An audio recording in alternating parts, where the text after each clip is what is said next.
Good evening. It is June 22nd, 7:01 p.m. Eastern Standard Time. It is the officially less than a week until the NHL Draft. Welcome, everybody. It is the Scouching Community Mock Draft. I have missed doing this, honestly. It's been 2 seasons. The last time we did this was 2022. In the Discord server the other night, we were reminiscing over the last few iterations of this, and it's always a ton of fun, especially to look back on and get all the memes back in order and everything. I am, of course, joined tonight by my illustrious producer and sidekick for this process, Mr. Producer AJ. Sir, how are you tonight? I'm doing pretty decent. I'm excited to, to see how this goes and bring up the overall. What's a good way to put it? Bring up the quality of this show now. With some. We've added a couple of things that you'll get to see in a little bit, so stay tuned for that. It's bigger and better than ever, for sure. We've taken some time, and it's gonna be a lot of fun. So the way this is gonna work, everybody who registered already they have access to the document that we're going to use. So if you are registered, please go to that document I sent through your email provided when you registered, and there are 2 sheets on the document. One is for where you're going to put the names you're drafting, and the other is just to sign in. So simply just go to that document, go to the sign in tab, and check the box next to your name so that I know that you're here. I see right now that including me, there are 4 of us. So we do have some time before we do want to start getting the picks done or starting to roll off the board here.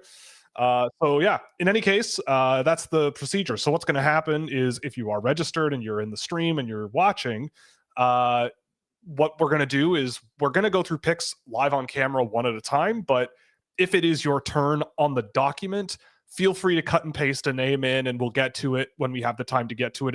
It'll help move things along faster. But we'll obviously be doing the picks one at a time. And so, I'll know who the picks are in advance, but the public won't. And we're going to go through them and have a little bit more fun, just, doing the thing. Okay. But anyway, before we get into it, obviously we've got some sponsors of the show we want to get through. So we're brought to you by Fanatics. You can use our affiliate link in the description or scan the QR code in the video window to provide a small kickback to the show and anything you buy in the store. You can also support myself and my co-host, Sam McGilligan, who will be back on Monday evening doing our ranking reveal at Puck Preps Hockey to get all your NCAA and CHL prospect needs. There's USA hockey camps and Holinka camps and summer showcase stuff coming up for the World Juniors. And so there's going to be plenty of coverage of all of that on that site. You can also help me out at Fractal Hockey Consulting, which is my business for hand-tracked targeted player analysis recruitment packages for the NCAA Europe and beyond. For any organization's needs, you can check that out at fractalhockey.com.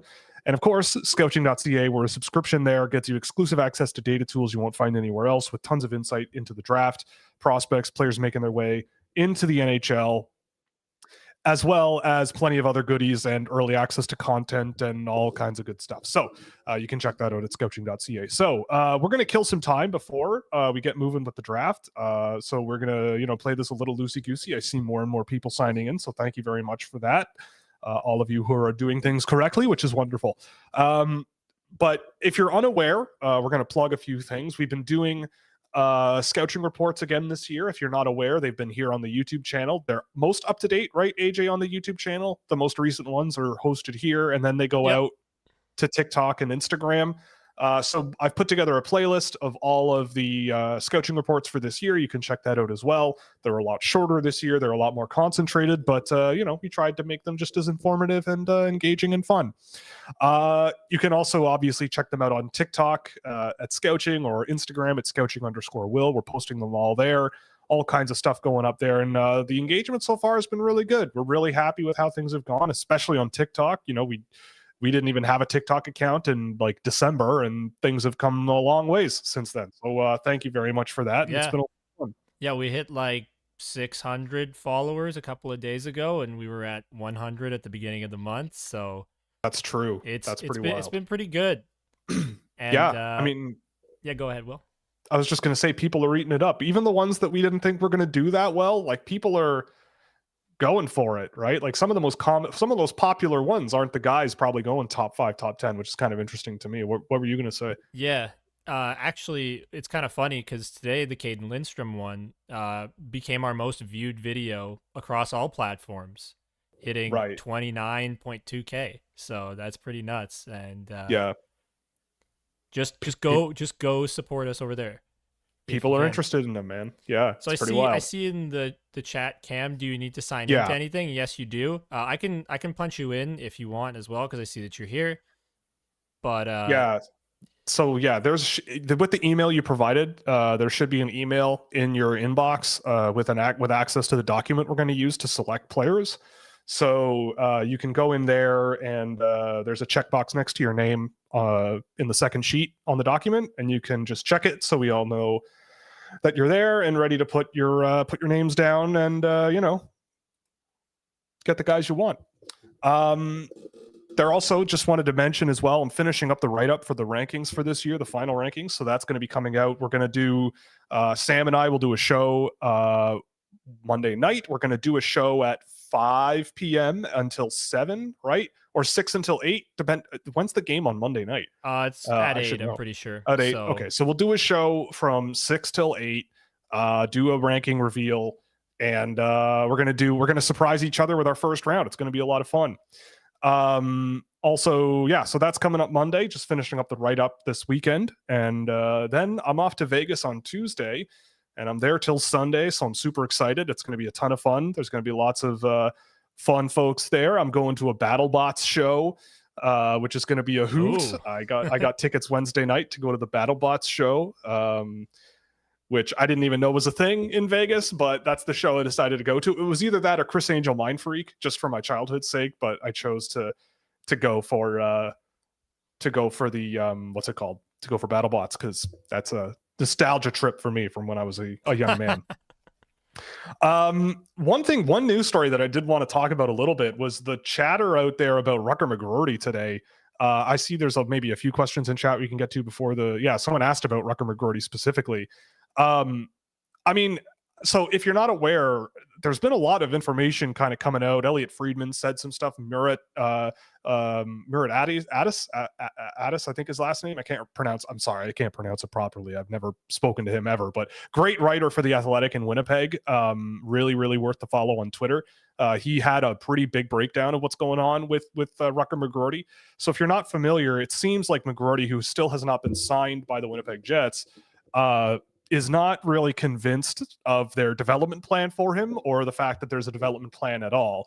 And the thought is that he is not signing because he would rather go for a college championship next year than be demoted to the AHL, because the team doesn't really want to guarantee him an NHL job. So now there's doubts, and especially with the stories that come out about names like Ville Heinola, Cole Perfetti's been having trouble getting minutes. Also, Samu Niku is another one from a few years back. If you remember him, he was a guy who seemed to perform well every time he was wearing the Jets jersey and just kept getting demoted and couldn't really get playing time. And so I think they see that and get a little bit spooked. So there's that up in the air, which is very, very interesting. Personally, I mean, look, I didn't have Rucker McGroarty as high as most people in the draft. He went higher, I think, than most people had him as well. And after seeing him over the last number of years, like I love the kid for the scoring and the swagger and the offense that he's got, but the 200-foot approach to stuff and the sort of nitty-gritty details, I think, are still a bit of a work in progress for McGroarty. And I don't know if I would be in a position where I'd be comfortable guaranteeing NHL minutes to him right now. But it is troubling that he's basically, like, apparently his advisor has not spoken to the Jets, like, at all. So it really seems like something's brewing here. There was talk, I think Elliot Friedman said they might be thinking about trading him. I think Murat himself said that the expectation is that he's going to get traded, which is a very different thing to say. So that's an interesting thing. If you're a Jets fan, I'm sorry, that sucks. And we'll see what happens. I mean, hey, you still got Brad Lambert. You still got Brad Lambert. Yeah. You know what? He's still got Brad Lambert. Who knows what's going to happen? I'm not gonna say that anything is guaranteed going to happen or not, because I have no idea. But it's an interesting situation for sure, and it did seem a little fishy that there hasn't been any talk about McGroarty at all since the season that he just had. But this might explain why. So yeah, before we so let's check the registration here. It's been a lot. There's been a lot. Okay. I've noticed a lot of people in the chat, so I'm just signing them in as I see them. But guys, because some of you probably don't have the same name on YouTube as you will in the sheet, so just make sure to go to the second sheet on the Google sheet and punch yourself in if you're here, because I'm trying to get all your names and make sure I can do it, but I'm just not able to do all of them. Yeah. All right. So yeah, it would be very helpful to be hopping in the sheet and doing it yourself, just so I know you're here, because I have no idea who you're going to pick. Or just say your name in the chat and I'll sign you in. Too. Yeah. Okay. What else is going on? Oh yeah, Game 7. Haha. I'm wearing my Oilers jersey. I've worn my Oilers jersey for 3 straight games, and they've won 3 straight. So they're gonna lose. Probably, but I am along for the ride, man. I am a big fan of historical events that occur, and this comeback, if it's a thing they do, if the thing happens, I'd rather that. Perfectly honest at this point. I mean, the momentum swing in this series has been absolutely unbelievable. Hard to believe, to be perfectly honest with you, being a neutral observer, it's kind of hard to believe, but the Oilers are capable of stuff like this. You know, they what was it they said after Game 3? I think it was like, we came back from the dead once, we'll do it again. They weren't wrong. They're not lying. You know, their head poked out of the grave that had been dug for them, and here we are. They're coming for it again. I mean, and the thing too crazy to me was last night, Connor McDavid had 0 points. Like, none of that offense really, you know, in terms of the goals scored was really coming down to just Connor McDavid doing Connor McDavid things. Zach Hyman was amazing last night. I thought Corey Perry was playing pretty well.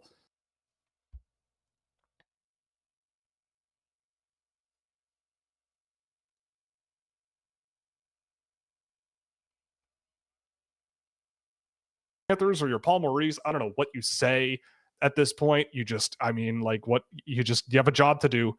It's one hockey game. The whole season comes down to one hockey game. You've had 3 swings at the bat to finish this out. You've missed on all of them, whiffed pretty hard in general. But here we are. Pretty amazing. And I feel like a lot of narratives about Connor McDavid are changing pretty quickly, especially if the thing happens. I mean, holy smokes, it would be just unbelievable. Honestly, though, I'm gonna be happy with whoever wins. Like, sincerely, yes, agree. I'm happy to see McDavid, Draisaitl, Hyman, Nuge win, or I'm happy to see the state of Florida get another championship, because it's hilarious. Yeah, you know, in the last 5 finals, there's been representation from Florida, which is kind of nuts. What from Florida? A Florida team has been in the last 5 finals. Wow. Yeah. Wow. I didn't really think about that. It's pretty incredible to think about. That's pretty incredible. And they won 2 of them. I know, and that's just ridiculous. I mean, yeah. I mean, I agree. I think no matter who wins, I'm happy. It's been an unbelievable Stanley Cup final. Like, this whole playoff, start to finish, has just been one of the best. And for Florida, I mean, it would be in their own way, it would be a heck of a comeback based on how the last few games have been going. But for Edmonton, it's a heck of a comeback in and of itself. I mean, it's just been unbelievable. I think the story isn't necessarily that Florida's been playing poorly. Like, I whenever this kind of thing happens, I always go to the subreddits for the teams that are losing, just to see what the reaction is of the fans. And like, everybody seemed to be blaming like Paul Maurice, and that they weren't adjusting and they weren't doing this and this. And I'm just sort of sitting there going, I don't know what the heck you could have done differently to stop the Oilers and whatever the heck it is that they're doing out there. Like, they just seem like they're on a mission to just close this out, and like, their backs are against the wall and they know how to handle it. Like, it's just been the way that they play. And Kevin Bieksa actually talked about it quite a bit in a way that I really liked the other night, where he was just talking about how selfless, especially Connor McDavid, has been, about how, you know, he's not staying out for extended shifts. He's not putting too much on his own stick. He's deferring to other players. Like, I love that Edmonton seems to, like, they do kind of what Toronto tries to do, but a lot better with their breakouts, where they're crossing the blue line with a quick pass, and then they quickly give it back to a defenseman or a forward who's streaking up the ice with a clear lane now, because the forwards have sort of pushed them into the neutral zone a little bit. And then they just attack with speed and get right through Florida's defending. It's a tough thing to stop, this weird sort of tic-tac-toe, but like in a weird backwards kind of way, rush up the ice. It's kind of wild. And it works almost every time. And Florida just cannot get anything through the Oilers. I just don't get it. I mean, there's a reason they only had, 2 shots halfway through the game, and both of them were Oliver Ekman-Larsson or something. Yeah. Like, and one of them was like a 90-foot shot or something like that. Like, it's just not even close. It's been pretty It's wild. really surprising, because when I've talked about Florida a lot in previous streams, just talking about how smothering, suffocating their style of play is, like, it was working the first 3 games, and all of a sudden it's like in a wrestling match when you get out of the chokehold. Yeah. And all the momentum is swung. It's hilarious. It as stupid as it sounds, it's like a stupid wrestling match where you've got like the guy in the chokehold. It looks like he's on the brink of tapping out, and then he just powers with every last fiber in his body. He just powers through it, and then gives you his finishing move. And we don't know if Florida is about to kick out or not yet, so we'll see. And Florida, it's weird. Like the Florida Panthers, like. They're starting to become a team where I'm kind of going, I don't know if they're good at handling when things aren't going their way. Like they are becoming a little bit petulant. Like it's been a little bit concerning seeing them, like they have no answers. So they're trying to drag the Oilers down a little bit. Like they're trying to, I mean, I guess that's what you do in this situation. You just muck it up and get greasy and get dirty. But why would you put yourself on a penalty kill against the Oilers right now? And like the Oilers penalty kill is stopping. I think they've stopped all but one power play that the Florida Panthers have had in this series. Like, again, sometimes things just come down to special teams and goaltending. And I don't know what's happened to Sergei Bobrovsky. I don't know what's happened to Stuart Skinner, but holy smokes. I tweeted this out last night. Like, I can't remember the last Stanley Cup final that was this insane. Like not just the 3-0 comeback that's now in game 7, like where everything is just, every game is kind of one that has meant something, where it's just been this amazing wire to wire series with great players putting up great performances.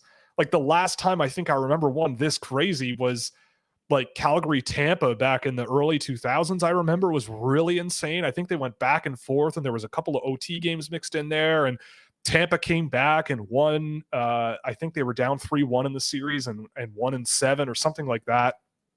Or I think about the Buffalo, was it Buffalo?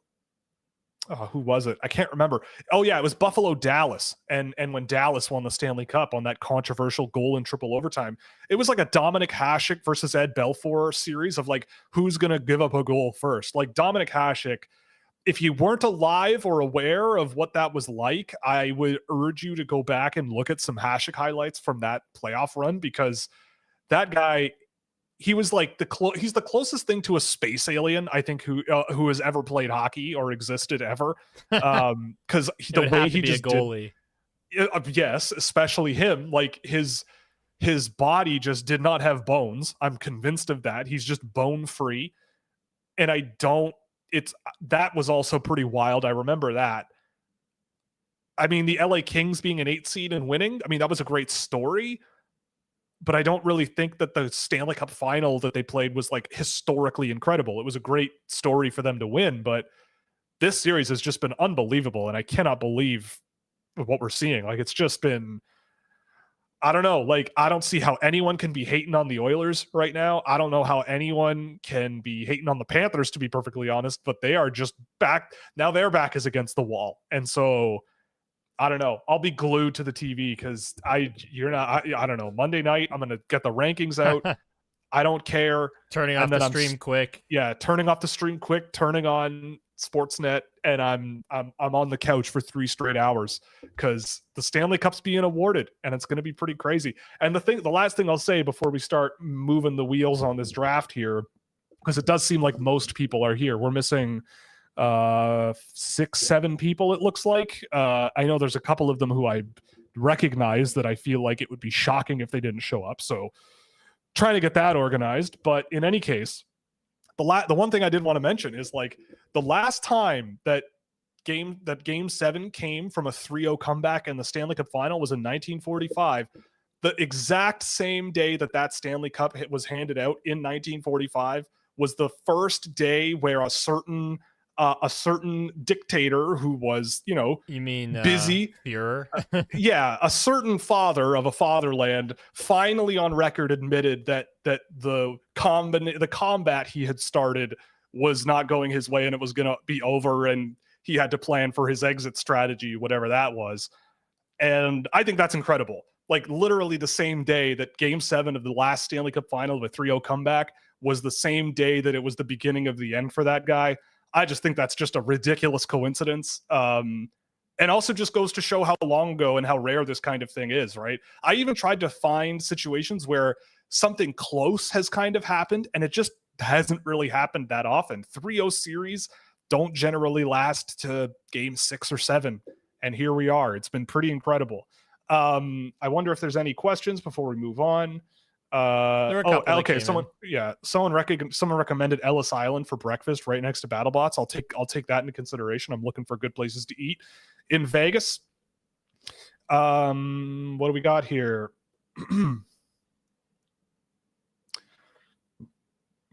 Someone's saying they're going to take Melvin Fernstrom or Pano Fimis at 6. I feel like you should. What else have we got here? Okay.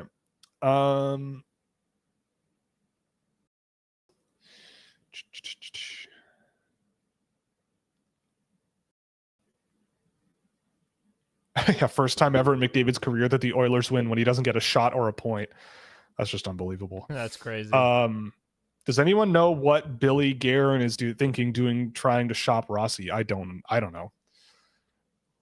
Look for a more older version of Marco Rossi, I guess. I don't know, but I'll happily take him off his hands if I could give him a call. Imagine if Holland wasn't the GM, they could be a dynasty. I mean, it is kind of funny. I mean, I think the underrated thing not underrated, but the biggest thing I think Ken Holland has done is the Matthias Ekholm trade. I mean, adding that guy, moving Tyson Barrie, and just making that switch, I think has made a huge difference for them.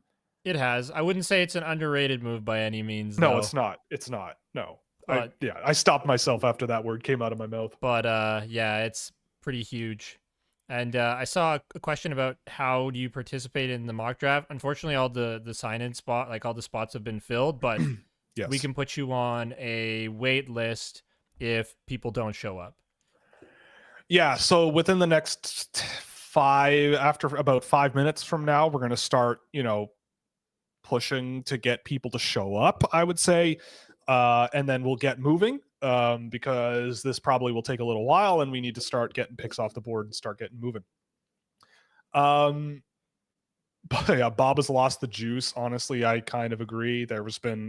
Last night, I don't think he was terrible, but something's not clicking there. I don't know what it is, but it's different. Florida doesn't even look when they pass. They expect a forward there, but it ends up being sloppy. Their shots are blocked and need to create shooting lanes. That's 100% true. They've been sending pucks directly into traffic. Edmonton just seems to know how they break the puck out and just stop them every single time. And it's been pretty wild. It's just, it's pretty incredible. Someone mentioned Calgary Edmonton being a pretty crazy final. I think that was 2006. That was a crazy one too. I remember that one. Jaguar against the Devils, the Anaheim Ducks, unbelievable. That series too. I guess the 2000s, there were quite a few insane Stanley Cup finals before then. And then the salary cap and the everything ruined everything. So specific difference. What's the difference between the two Russian goaltenders, Zavragin and Volokin? Oh God, I don't know. There are two goaltenders who play in Russia, and I think they play for the same names. Program. Yeah, slightly different names. Yeah, I don't have the detail knowledgeable way to give you a good answer on that. Unfortunately, I apologize. Yeah, I like this one. Hasek and Tim Thomas are way more fun to watch than modern goalies. I totally agree. Those guys, I mean, Artur Zerbe is another one. Just off the wall, insane, athletic space aliens. I love it. Yeah, we got a lot of Demidov at 2 talk. Man, we'll see. Just a reminder, guys. Yeah. Please sign in on the second sheet if you have it in for the mock draft. It's on a second sheet, not where the picks are, but that way we can get this going as quickly as possible. Yeah, we got 6. We got 6 spots left unsigned. I think. Yeah, 6. Yeah. Okay. Cool. And I've been filling in the people I've seen here. Yeah. Like I can match the names, but yeah, can't do that for everybody. So yeah, just file in. Yeah. Who's the team and the player that goes in round 1 that takes the breath out of the room, similar to Boucher going at 10? Oh God. I mean, if I knew, it wouldn't take the air out of the room. So I don't know the answer to that question. I mean, there are names. I feel like Cole Baudouin could be a guy that goes way higher than we think he does. That's one off the top of my head that I think could go a lot higher, but I could see why. I don't know. Maybe someone out there really loves Charlie Ellick. That's a name that I think maybe goes higher than we think, but who knows? I don't know. Any name I probably put forward is probably the wrong one. I wouldn't have said Easton Cowan last year, and here we are. All right, now we're down to 5, so we got one more. Yeah, we're down to 5. Okay, good. People talk about the Russia factor. Should we be talking more about the college factor? That's a very interesting question. It's a very difficult one to answer too, because I feel like teams, it's tough because then you kind of get into the situation of like, well, is this, if I ask this guy if he would play for the Winnipeg Jets and he says yes, would that be a lie? Is that player just lying to me to say what I think they think I want to say? But I don't think a player would do that because I feel like the ramifications of doing that for a player are really risky because you have to either ask for a trade before you play a single NHL game, which not always the best career move, or you have to wait 4 years and sign wherever you want, which for most high-end players is not a thing. I think the thing to keep in mind is who you already have in your pipeline, because I think agents know, and I think agents can look at that and go, kid, I just don't see a pathway for you here. You're just going to get stuck, or if they sign a guy and they go, yeah, you're not going to play more than this guy and he's going to be here for 4 years, then I think you kind of get into tough territory. But again, it's all about organizational management for these people, running the teams, right? Like you have to, every player you draft, you have to have a plan in place of like what you think they're going to be when you think they can sort of make the jump. And it seems as though if it is true that McGroarty's family advisor is under the impression that they haven't spoken to the Jets like at all, that's problematic. That's problematic. So who knows? But in reality, I don't know. I mean, I don't think there's anything you can boil down to a certain quote unquote factor. I think everything just requires a case-by-case study, and it's on you to build a relationship with these guys and make it feel like they are a part of the club. Because if they don't, it seems like it's more likely that if they don't feel like they're part of the club, they are willing to let you know in one way or another. And that's fine. But again, this is also why I'm kind of on the abolish the draft train, because it's like these kinds of things, it's bad for the sport, in my opinion, to have a system in place where teams can, regardless of the player's desires, go, we're going to pick you and you don't get to play anywhere else for 7 years unless you do a bad career move and ask for us to move you, which we don't have to do, or you suck it up and go to a place you don't want, which could affect the way you play anyway. So I don't know. It's a tough spot. But just as much as I don't think that, like, again, the vast majority of college players are signing with the teams that draft them. Just it's now you're seeing really high-end players who were drafted really, really high also kind of going, yeah, but I'm not feeling it. So we'll see. We'll see what happens. Okay, so I'm thinking that I just name the remaining names on the sheet. There's 4 left for people, just in case. So Hilio, we have Zach Travis, who still needs to sign in. It might be Zachary. If you could please confirm though, if that's you, that would be great. Atmospheric River, and then Will M. Yeah. Yeah, and one of those people I know is in the Scouching Discord server, so I just messaged him directly as well. Oh, I did too. Oh, okay. Oh, well. Okay. I guess we doubled Whatever. up. Yeah, we doubled up. Now there's no excuses. Okay. What else we got? Yeah, we got Mitch Brown's bowl of oatmeal in here, so that's a great username. Way to go. The time between games kills it a bit. I agree. I mean, the fact that it's almost July and we're still playing hockey is baffling to me. I don't understand it, but what can you do? It's strange.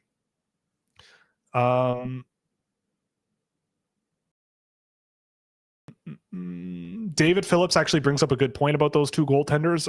Yugra is the best team in the Eastern Division, in the division they play in Russia, I believe, except for Yaroslavl. But I don't know. The divisions in Russian junior hockey are weird now.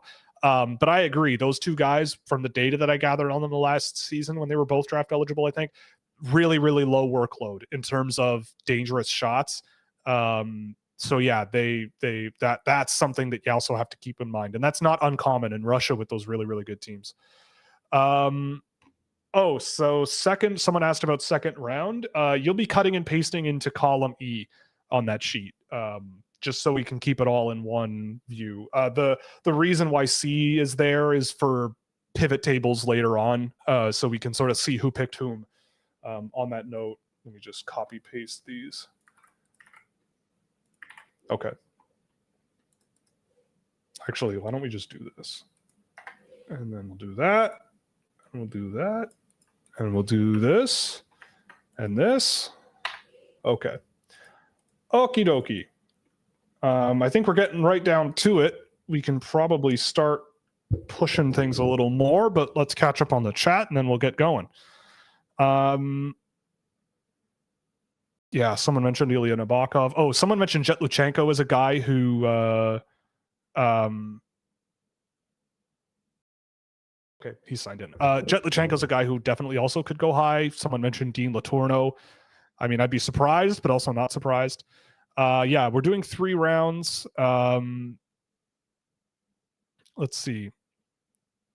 Staffer I saw the Staffer tweet from Arizona's 6th District and City Council calling the Arizona Coyotes morons and bad faith actors.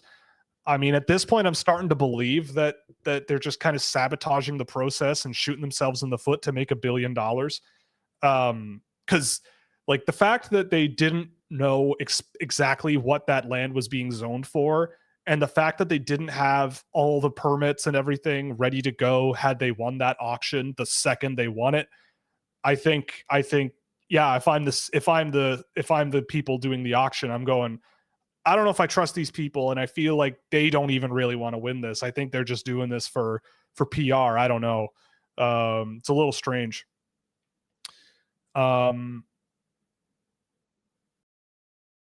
Drafts are in every major sport. They make sense for the parity. I mean, I hear that a lot, but I think drafts alleviate a lot of responsibility from sports organizations to treat their players well and be efficient. It's an easy excuse to sort of go, well, what's the player going to do, right? Like, Rucker McGrody's upset about us not really having a good plan for him. Well, we hold all the cards, so too bad, kid, right? Like, and I don't know, like, I get it in the sense of like parity, but also drafting really high in the draft doesn't guarantee you anything. Sorry to interrupt you, Will. Yeah. Did we start the mock draft yet? No. So why, Scott? As much no, as well, I don't mind people putting the names in advance. I don't mind that at all. I talked to Scott earlier today about it. I mean, I figured I'm not surprised who it is, but you know. Yes. But anyway. Okay. You continue. Yeah, no, we're good. My apologies. Yeah. No, it's all good. We're good to if you are up, if your pick is up and you're registered, you can start dropping names in and we'll start reading them out in a few minutes. So feel free, go nuts. But yes, the first pick is technically in, but whatever. Let's pretend that didn't happen. But yeah, I mean, with regards to the draft, I mean, I think it is a little bit, it looks like it is to me, it's a little bit a exercise that isn't really optimal. And I feel like if I'm a young athlete, I would like to be able to have more control with where I go in my career. They get that ability pretty much everywhere else. You know, you get to choose the college you play for.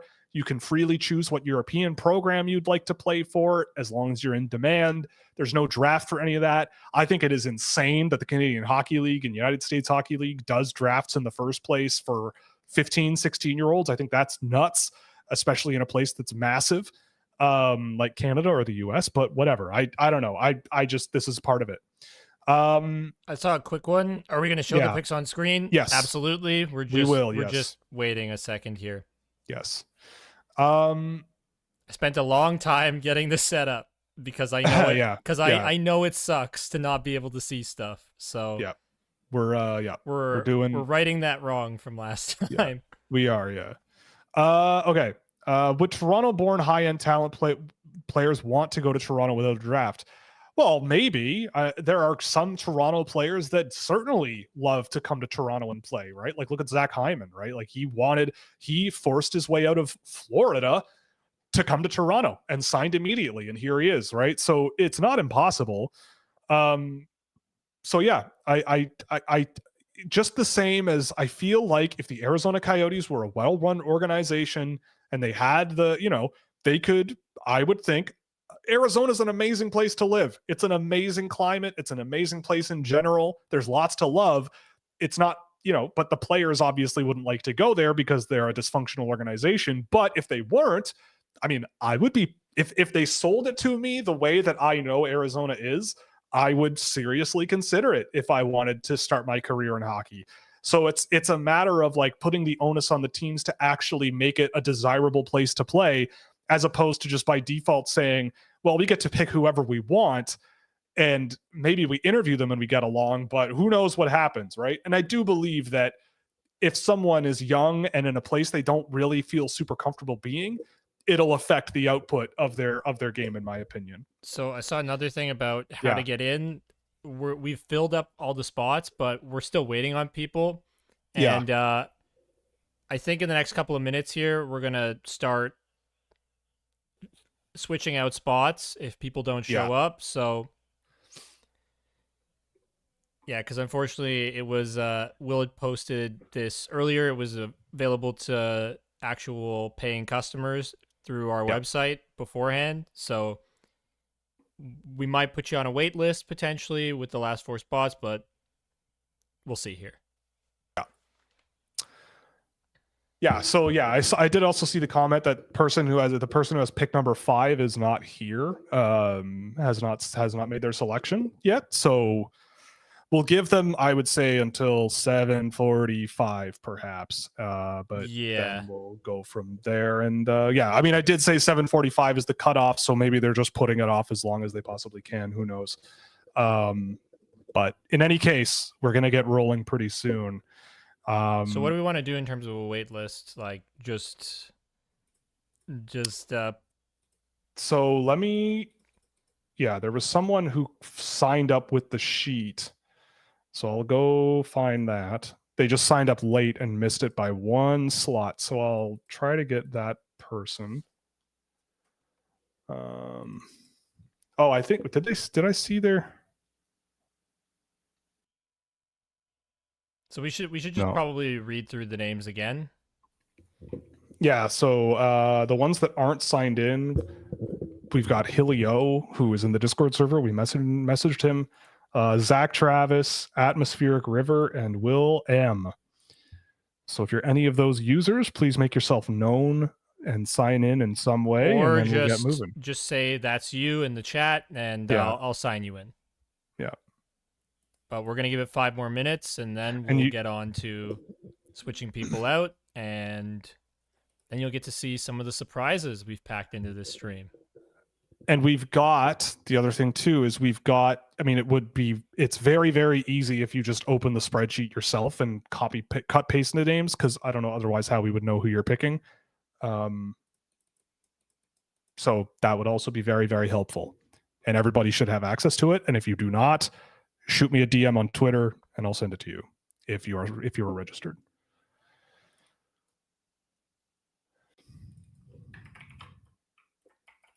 Yeah. Well, I want to get this underway. I'm not gonna lie. I'm really Yeah. excited to show off some of the stuff we've done here. Oh, Something. someone deleted something. Please don't delete things in the.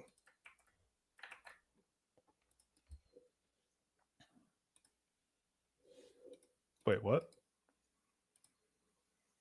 Oh, I think they moved the name up. Yeah.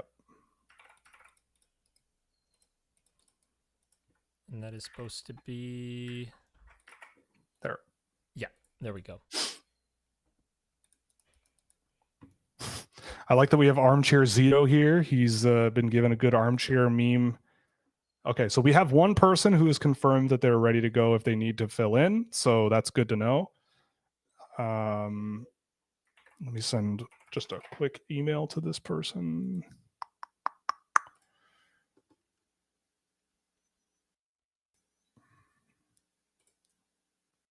In terms of how many rounds are being mocked, we're doing 3.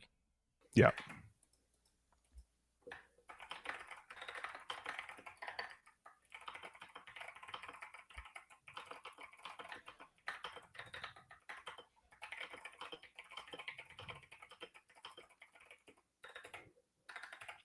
Yeah, I did say 7:45 at the very, very latest. So we'll start getting moving at 7:45 and go from there. And whoever is not here, we will seriously start pushing people out and replacing them. We're still missing the same 4 from earlier. So if you want to participate, if you want to participate, you can, shoot me a DM on Twitter, and if there's a spot open, I can patch you in and send you the link to the sheet. But otherwise, that's pretty much it right now. And Tony, if you can't, a super chat won't. We're happy to take your money, but it won't be a draft. That's not draft picks. Don't pay us money and expect us to pick a player. That's not how it'll work. Do you think Ullmark will actually waive to go to Ottawa and get an extension? And what would the compensation be? I don't know. Why would you go to Ottawa? Yeah, I don't know why Ullmark would leave where he is. Unless you want to guarantee being a number 1 job, but I don't know. And I don't mean that as like a harsh thing on the city of Ottawa. It's just like, he's going to get traded very likely. Right. Because Boston needs to do something. And they have a surplus of really great goaltenders. So that is something that I'm sure they're looking at. But, like, why not somewhere like at LA? Like, LA would be cooler if he could make that work. They've got Darcy Kemper now. They're good. That's true, actually. But, like, I just don't see it. Well, he's a UFA, right? Or no, he's signed until next year. Hey, Sean. You're 100% right, okay? I do hate Ottawa, but I'm not trying to be mean about it, all right? Cat's out of the bag. Yep. Okay, go, Leafs, go. Yeah, Ullmark has 1 more year left. I don't know. Look, if I'm the Ottawa Senators, I'm probably not extending a goaltender who hasn't played a single game for me yet when I have a year to play with, because I don't know. He's also 30 years old. Like, if you sign a 31-year-old goaltender when the contract starts for 5-6 years, is that guy really going to be an effective goaltender at $6 million a year for 5 years? Like, that just seems like yet again, like, if you're taking a huge risk, and if you now have Korpisalo and Ullmark and they're both not working for you, then you're in really deep poo-poo. And the Ottawa Senators are a team that is probably not really cool with being deeper in poo-poo. All right, so it's now 7:45, yeah. So I think we can start replacing. Yeah, so we're still missing the same 4. All right, I'll get to work. Let me just because this guy is a Discord member who has been interested, I will give him one last go. He signed up twice, actually. That's how interested he did sign up twice. Yeah, that's how interested he was.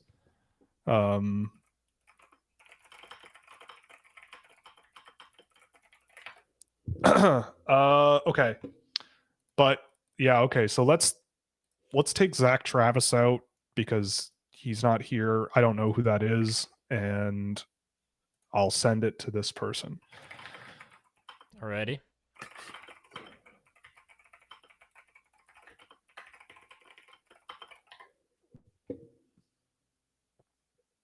Oh, okay. So he's coming.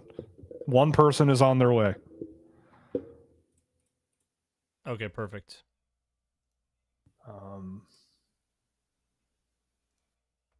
That's Hilly, right? Yeah. Okay. And once he shows up, we can start moving along. Do you wanna start announcing some of the picks now, or do we? Yeah, let's do that. Yeah, screw it. We All got right. a few picks we can go through. So let's reveal. let's get her going. Oh, actually, first let me set up quickly, because I have to change something around. But once I get that all going, we can do that. So I'm gonna need a minute, and then we can reveal. Okay. I'm just editing this to add a person. Okay. Okay, I think I'm ready to go here. All right. One moment. We can fire it up. Okay, you tell me when, and I'll do the thing.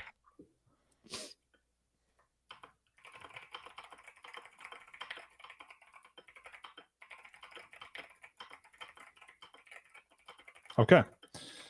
Fire it up, producer Alrighty, man. here Show we us your go. work. Let's go.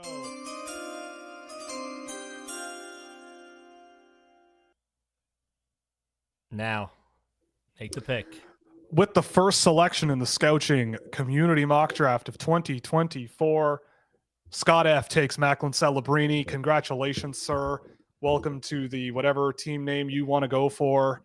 Yeah, so Macklin Celebrini off the board first. I know. Everyone who put money down, you might not have made very much. The odds were pretty long on that one, but congratulations. If you did put money on Celebrini being first off the board, Scott, congratulations. You've got your man at number 1. I think that's a pick that probably ages pretty decently well. So on that note, we can move on and get to number 2. Alrighty. So AJ, take it away.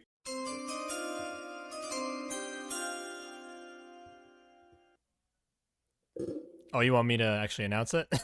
No. Oh, I don't know when the graphic is finished. I can't see it. Okay, I will do it audibly for you, and I'll mute myself Let's from now do on. that. But the graphic, Let's do that. But the graphic did play. I So saw that. Okay, so the second overall pick belongs to Witsauce, and with the second pick in the 2024 Scouching Community Mock Draft, we went with Artyom Levshinov. Artyom Levshinov going number 2. Yeah, this is something that I could entirely believe happens on Friday night. I don't know what to believe anymore. There's all kinds of stuff flying around. It's a pretty wild time. So second overall, congratulations. You've landed yourself a physical defenseman who can skate pretty good and scores points, and Artyom Levshinov. On that note, we can move on to pick number 3. By the way, pick number 5 has been made, so we can now move on to number 6. Someone. Okay.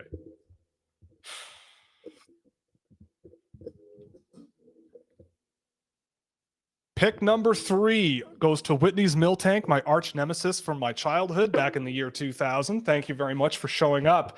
But pick number 3 is Ivan, Mr. Ivan Demidov. So congratulations to Whitney's Miltank. You rolled your way out into my heart and picked my son at number 3. We also just got a message from Zach Travis that claims on Twitter that he just did something wrong. So I'm going to message him and see if we can slam him in here somewhere. Just give me a moment.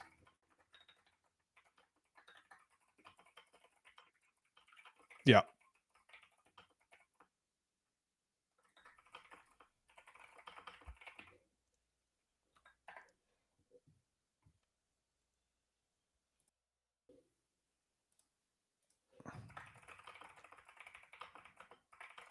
But yes, thank you for your appreciation for the graphics. But it was designed by Rayanne, but some of the ideas behind it were mine.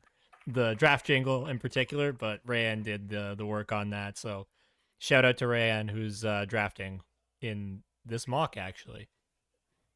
That's why he made the thumbnail.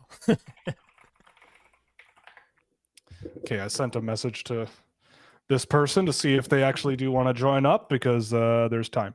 Okay, where are we? Number 4? All right, number 4. Yeah, we are at number 4. So All right, let me play Eloy, the jingle. Yeah, take it away.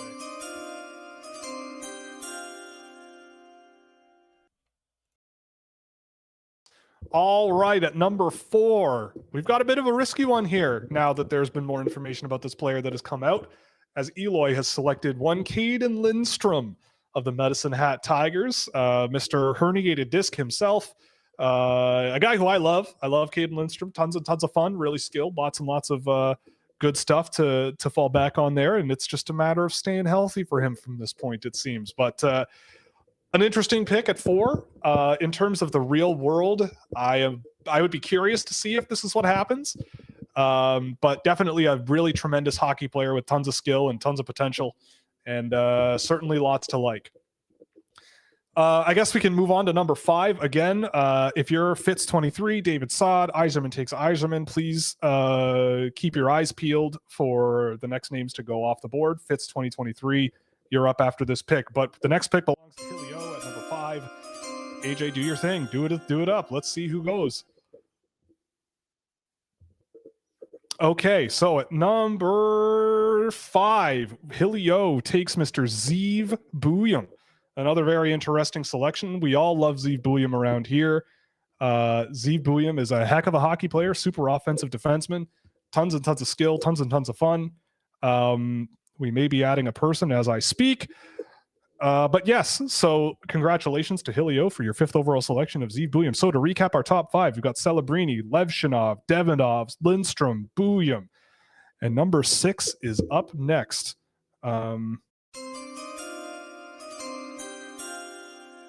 All right. So at number 6, we've got Fitz 23 selecting from Torpedo Nizhny Novgorod, the Anton Zelayev, the big 6'7" big boy. I was watching him the other night just to catch up on him. He is a hockey player. He certainly goes. And a very interesting selection for number 6 overall. Bear with me one moment. I'm going to add this person because it looks like, yes, this person has not showed up yet. So I'm replacing them with Zach Travis. Okay, so Zach, I imagine you are in the actual stream. If not, I don't know what to tell you.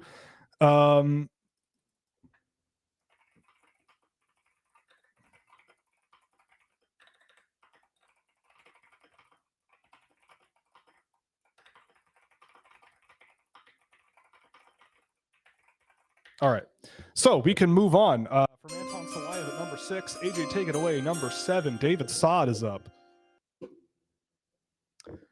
Well, David Sod at number 7, taking Berkeley Catton of the Spokane Chiefs, a player who I would be surprised would go this high in real life, but I would be pleasantly surprised if he did. Really, really interesting selection. Everybody loves Mr. Berkeley Catton around here, as they should. Everybody seems to love him, but find reasons not to when push comes to shove at the draft. But we will be very, very curious to see what actually happens here.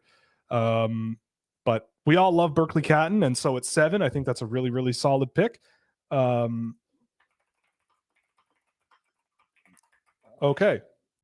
At number 8, Yzerman takes Yzerman. We've got, it's in the username, Mr. Cole Yzerman.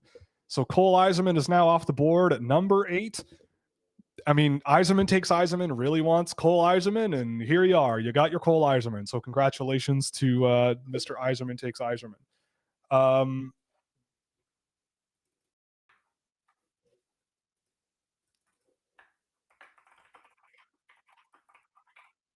Okay, so sorry, I'm dealing with a very confusing situation.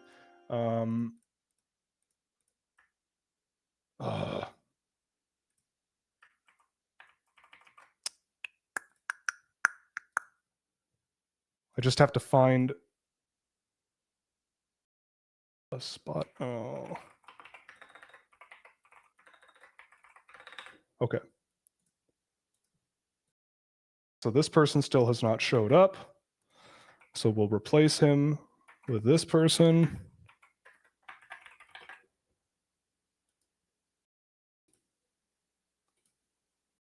Okay.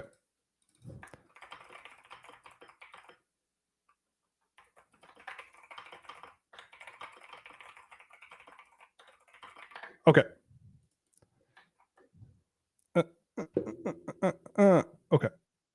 Yeah, please do. Yeah, do that up. Okay.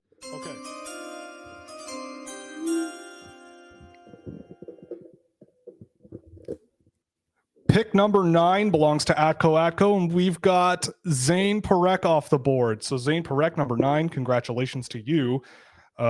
Pretty interesting selection. I feel like that's around the range he'll probably go in real life.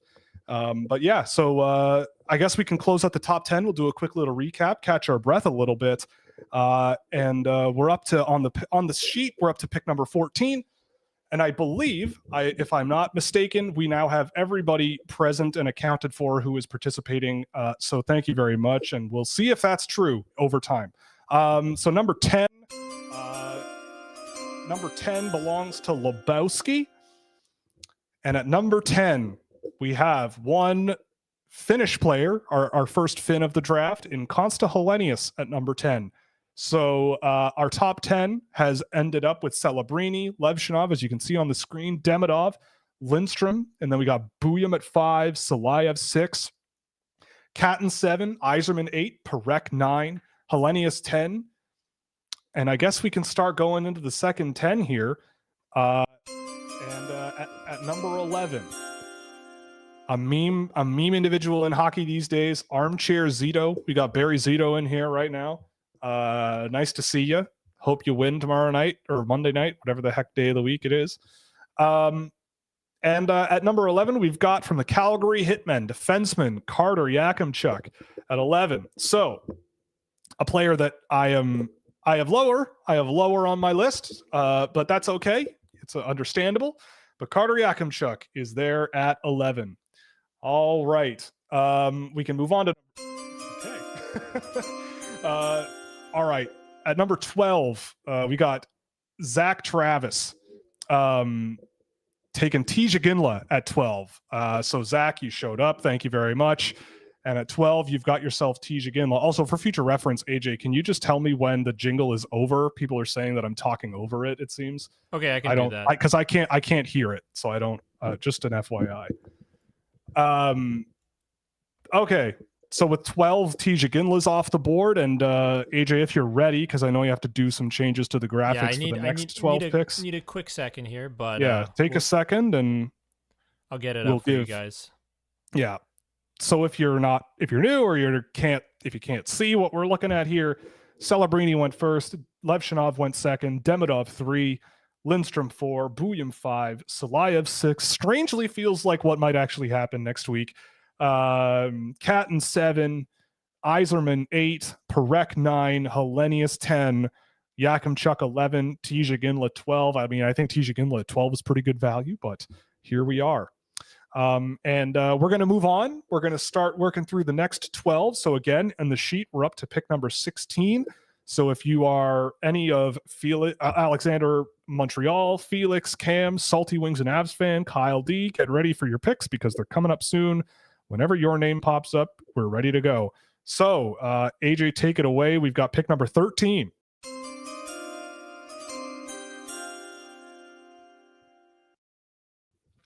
Okay, so Rayan patching in all the way from some kind of party he's at or something. So we're very thankful to have him in attendance. Michael Bronseg Nugard goes off the board at number 13. I mean, hey, I talk to this guy all the time, Michael Bronseg Nugard. He's a big fan of him.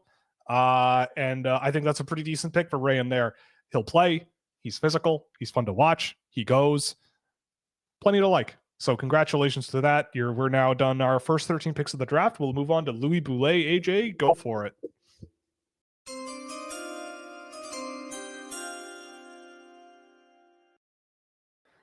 The story of the last month, I would say, maybe 2 months, at number 14, Louis Boulet. I don't know. Pardon me if I'm not getting it right. Beckett Seneca of the Oshawa Generals off the board at number 14. I could also see this being a thing that happens. I could see him going significantly higher, but here we are. Mr. Beckett Seneca goes off the board at 14. And with that, we can move on to number 15 and roll it. Let's see who's up.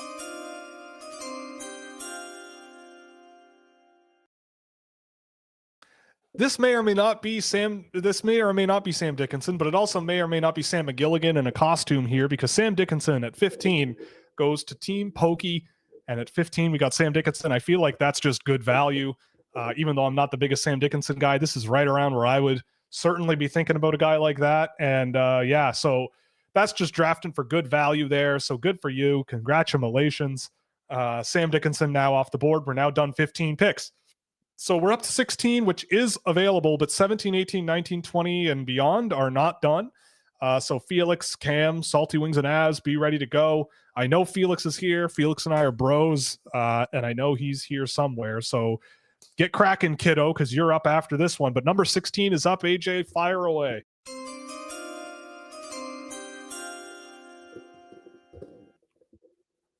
The 16th selection in the Scouching Mock Draft belongs to Alexandre, Montreal, named after the most wonderful city in French Canada. And that's Liam Greentree going off the board at number 16. A very interesting selection. A player that I was watching the other night just to, get a grip on what's going on here, and finalizing everything. And Liam Greentree is certainly a very interesting player. Lots of potential with that guy, but a long way to go in my opinion. But ready to party, and that's a good pick at 16. I think it's a little early than I would do it, but I totally get it. And he's a talented dude. All right, Felix, you're up at 17. I don't see the name in the list there, so whenever you get the chance, fire away. Just to maybe outline the best players available according to the weighted rankings that I track. We've got Trevor Connolly, Adam Juracek, Igor Chernyshov, Michael Hage, Sasha Boisvert, Nikita Artemonov, Stian Solberg, Jet Lachenko, and Andrew Basha. I also very much appreciate everybody actually cutting and pasting the names in here, just because it then removes names from the list and it keeps all the formatting all set up. Felix, you wanted a recap of the picks. Celebrini, Levshinov, Demidov, Lindstrom, Buyam, Salayev, Catton, Iserman, Perek, Hellenius, then Yakimchuk, Iginla. And then we're looking at Bronzek, Newgard, Seneca, Dickinson, and Greentree, and you're up. So any moment now. It appears he just needs a second to. I know. I'm being a dink. But Dinka. Hey, good one.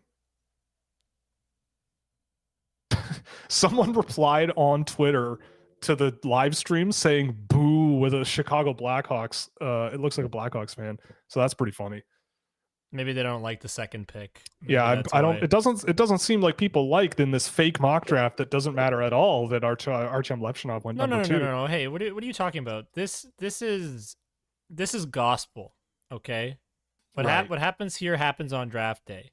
Fair enough. Because this is draft day, the one that matters. True. Fair enough. So thank you all for being here. Yes. Yeah. Please give me your that money. Episode That's of, what I'm saying. No. Yeah, it's like that episode of Always Sunny where they find out that the ghosts of the Philadelphia Eagles players come and they tell Charlie that literally everything he does affects how a football game goes. Everything everybody does that's superstitious affects it. What do we got here? Nothing yet. But we know these Norwegians, here, so it's okay. These Norwegians are slow. They have their socialist utopia is too easy and lenient on them. They can just take their sweet time. Okay, well, I think I know what the pick is. Okay. Because person may have said it in chat. I'll just mute and tell you. Oh, I see. Okay, he put it in chat, nerd. All right.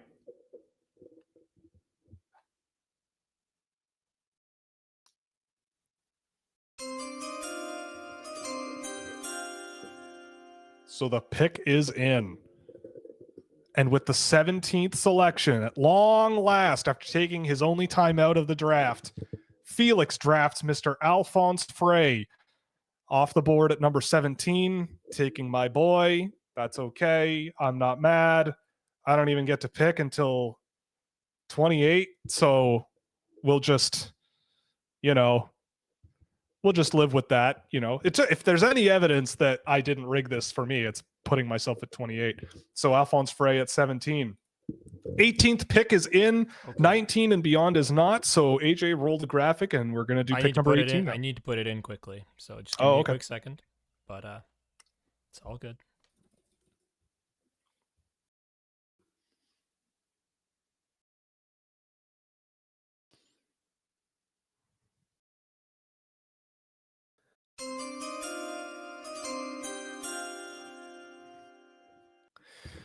With the 18th selection, we just have Cam. Cam's here, named after my favorite bit of engineering, a cam.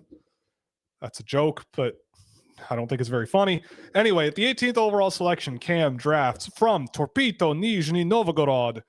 Nikita Artamonov is off the board at 18. Hard-working young man, Central Russia, I think. I think Nizhny Novgorod's in sort of Central Russia, I'm pretty sure. But congratulations, you got yourself Nikita Artamonov, and he is off the board. I also see 19 and 20 are off the board, 21 and beyond are not. So let's fire into 19, and AJ, whenever you're ready.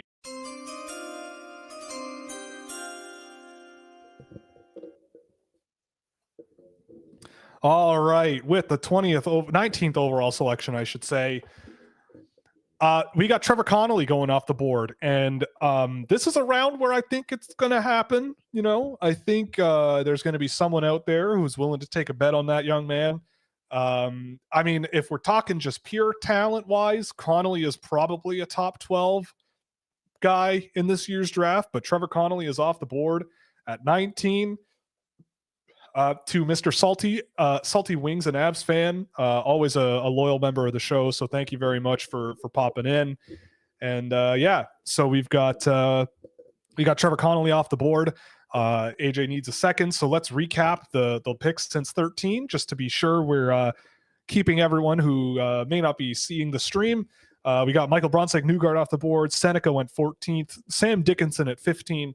Liam Greentree 16. Alphonse Frey 17. Nikita Artamonov at 18, Trevor Connolly at 19, and now we're here at 20. And at number 20, AJ, roll it.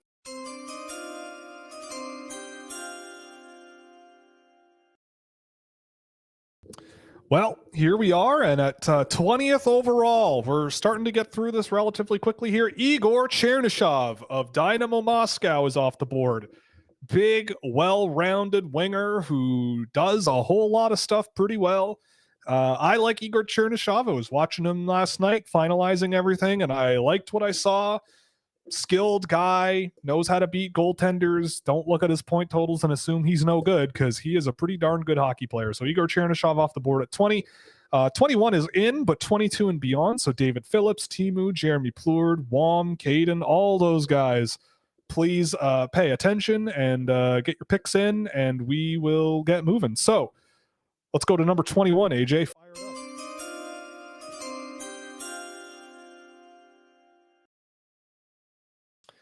All righty, at 21, we have Atmospheric River taking our first off the board selection of the day, Mr. Marek Vanacker from the Brantford Bulldogs. I was about to say Hamilton, but they are not playing there right now. Marek Vanacker off the board. Big, heavy guy with some skill. Pretty well-rounded dude. I dig him.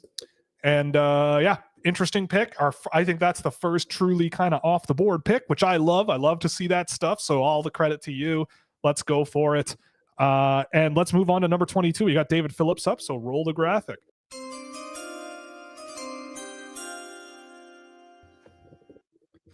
I like this one. I like David. I knew he was a relatively smart dude. So here we have Mr. Adam Jiricek, the one and only Adam Jiricek, injured for most of the season, but I remain a fan of the guy. Really interesting player and ready to party. And this guy is a heck of a hockey player. And I feel like at 22, it's great value. Again, picks 24 on are not put in, or 25 onwards now. So please get your picks ready. All right, at 23, Timu is up, and AJ, who's it going to be?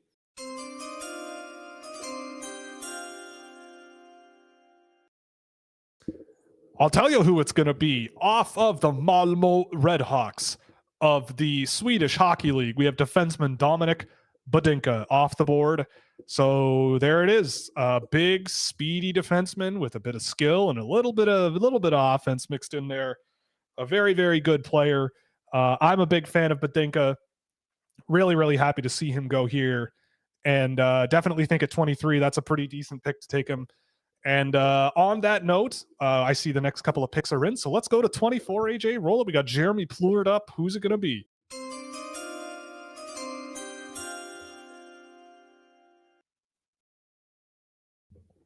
I'll tell you who it's going to be. I was really sad this guy went. It's Teddy Stiga, a guy whose report I just completed. It's available on YouTube, and I adore this player. One heck of a hockey player, and I feel like at 24, you've got a pretty good player. Really, really interesting player. So we've reached the next batch of 12. We need to give AJ a second to reset some stuff, but there's Teddy Stiga. There's Teddy Stiga off the board at 24. So let's recap what we've got so far before we move on to the next batch of picks. Scott started things off with Macklin Celebrini. Then we have Artyom Levshinov off the board. Ivan Demidov, Caden Lindstrom, Zeev Buyam at 5, finishing at the top 5. Anton Salayev at 6, Berkeley Catton 7, Cole Eiserman 8, Zane Perek 9, Konsta Helenius finished the top 10. We've got Carter Yakimchuk at 11, Tija Ginla at 12, which might surprise some people, I think. Michael Bronseg-Nugard at 13, Beckett Seneke at 14, or Seneca, I should say. The top 15 ended with Sam Dickinson, not Sam McGillicuddy, the guy who, nope, not him, Sam Dickinson. We got Liam Greentree at 16. Then Alphonse Frey went 17th. Nikita Artamanov, 18. Trevor Connolly, the one and only, went 19th overall. Igor Chernyshov finishes out the top 20. Our first off-the-board pick, which I love, in Marek Vanacker of the Brantford Bulldogs off the board. Adam Jiricek then went to David Phillips at 22, my man. Dominic Badinka at 23. Another one of my boys, Teddy Stiga, went at 24. So we're now up to 25, and I just got the word from our producer that we're ready to go. So let's get 25 off the board. Fire it up.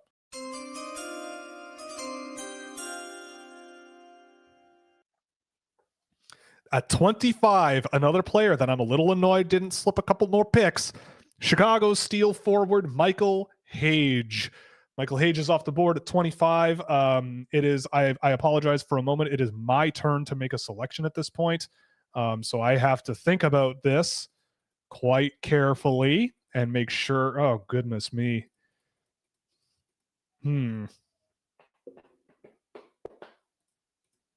Well, crap. Will is y'all big took angry. The good ones. Yeah, y'all took the good ones.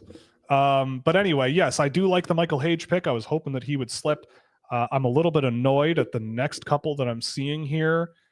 What am I going to do? You know what? I'm going to do it. Let's what do we got? Yeah, let's do that. Okay. Michael Hage is off the board at 25. Let's move on to 26. We've got Caden. So AJ, fired up.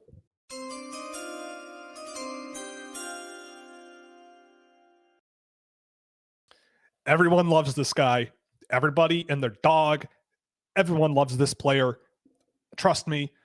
All the way from Norway, playing for Vålerenga, Mr. Stein Solberg. Everybody loves this kid. Everybody loves this player. He's tons of fun to watch. Probably the most punishing player in the entire draft. I love it. So Stein Solberg off the board at 26, which I think is a really, really interesting player to pick in that range. So on that note, we can move on to number 27.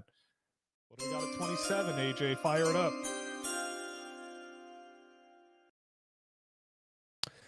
At 27, we have a player that I really was annoyed didn't slip a little bit further, but we got Guelph Storm center and winger, Mr. Jet Lachenko, a player who I think is a great get at 27. So smart call. I really, really like that.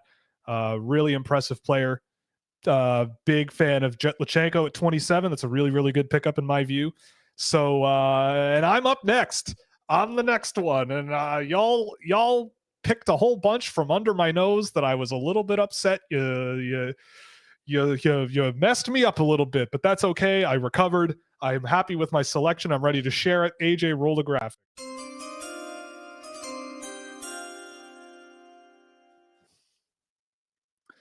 All right, I went for it. I'm taking my boy from the Medicine Hat Tigers, teammate of Caden Lindstrom, Mr. Andrew Basha. Andrew Basha is a ton of fun to watch. Super electrifying speed and skill combination that I love. So Andrew Basha off the board at 28. Picks are up to 30. We're done up to 30. So if you're 31 and beyond, please make sure you are making your selections. Someone is adding a bunch of rows to the document. It would be nice if you didn't do that. I don't know why that's happening. I don't know what someone is doing, but we'll see what happens. I'm starting to lose track of what's happening here. Okay. So yeah, I've done my pick at Andrew Basha. We can move on to number 29, all the way from Great Britain, Mr. J. Mulk. Thank you so much for being here. Pick number 29, AJ, fire it up.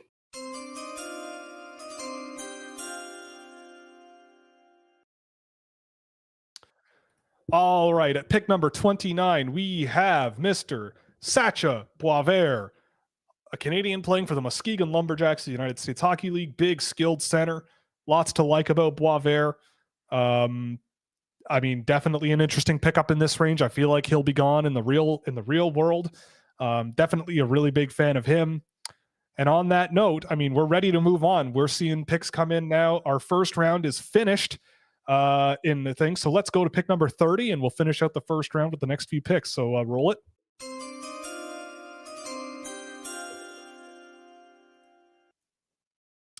Okie dokie. At number 30, we have Luke Misa, a player that might be going in the third round, maybe in the actual NHL draft. But I love this pick. He was a name that I thought about, honestly, at 28. But I went with Basha. But Luke Misa at 30, one of the best analytics players that I tracked this year. Really, really impressive player. I've really liked Luke Misa. I watched him the other night just to see more of him, and absolutely loved what I saw. Definitely a player that needs some refinement and some development, but I think there's something there with that guy. So at 31, we can move on to 31, AJ. Whenever you are ready, let's go.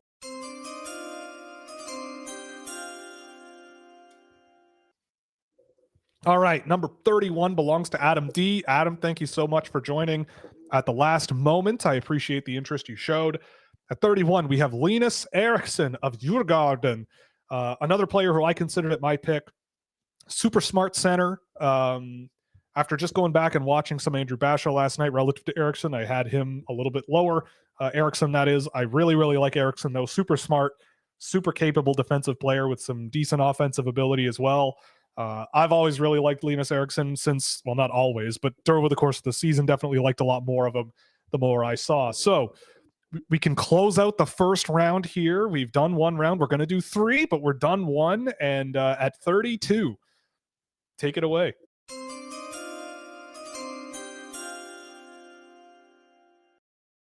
Closing out the first round, we've got Journal Hurl taking Tarek Parasak.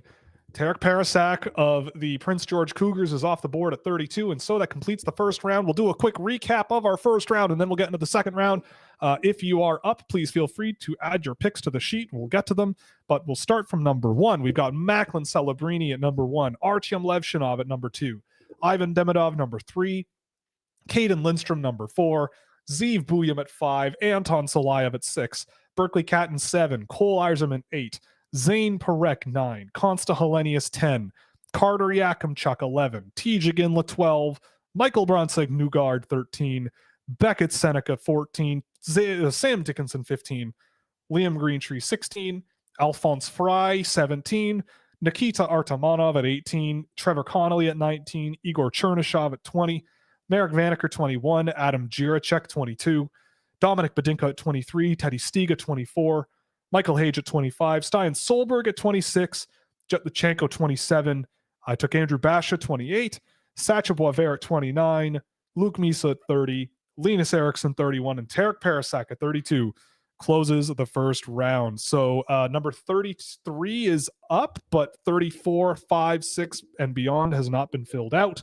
So feel free to jump in there if you would like. But at 32, we're going to start. 33, we're going to start the second round. fire it up and we'll get moving.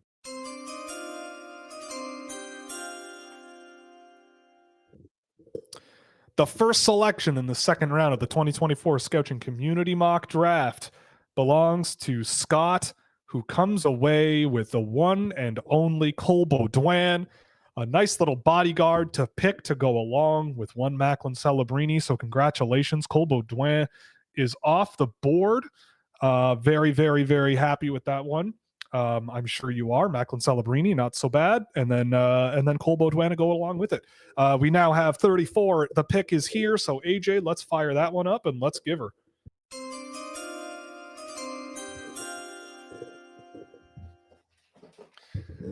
Everybody's been asking for this guy in the chat, it seems. At number 34, Witsauce adds with Artyom Levshinov, Mr. Dean Latorno of St. Andrews College of Toronto, North Toronto, King City, Ontario, if you want to be specific.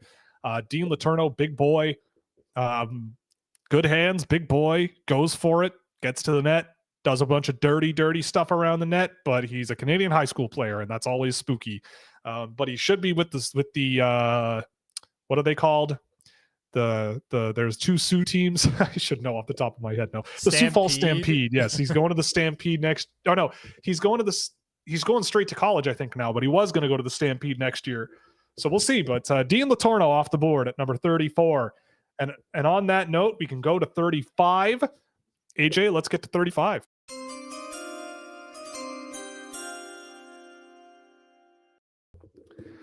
This one is an interesting one right off the board. I love it when this happens. At 35, we have from the Oshawa Generals, Luca Morelli, defenseman, under 18 superstar for the Canadians. Luca Morelli is off the board. Honestly, I'm not super familiar with Morelli. He's a player that I've seen less of this season, and I've always come away thinking he was just fine. So cool. Luca Morelli at 35. We'll see what happens in the real world. I'm very curious. Very, very curious because 35 is a bit high, but you never know. And these are young players, and who knows what happens in the next little while. But Luca Morelli off the board at 35. We can move on to 36. Eloy has made his selection. Let's roll it and see who it is.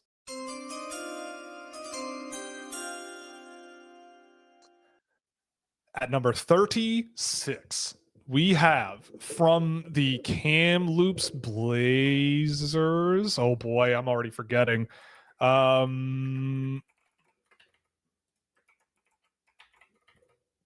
Sorry. Okay. Yeah, we got from the Kamloops Blazers defenseman Harrison Brunicki. Definitely an interesting player. I thought he had a pretty good U18. Really mobile. Got some offensive tools to him as well. Brunicki is a pretty interesting one. I feel like 36, it's a little high for me, but you know what? People seem to like him a lot, and Harrison Brunicki is now off the board at number 36. So just to recap the first few picks of the second round, we started off with Cole Baudouin, who Scott added to his stable with Macklin Celebrini. Dean Latorno at 34, added with Artyom Levshinov. We had Whitney's Miltank. Again, the rollout continues, adding Luca Morelli to his stable with Ivan Demidov. Eloy then goes for Harrison Brunicki at 36 to add to the Caden Lindstrom selection he made in the first round. And AJ, you can feel free to tell me if you're not ready yet for the next one, but whenever you are, you can roll it whenever you're ready. But so far, so good. I mean, I'm starting to panic a little bit about what I'm going to be doing towards the end of the second round, but that's okay. Yeah, that's totally fine. So let's move on to pick number 37, where Hilly O has made his selection. Roll it, and we'll see what's going on there.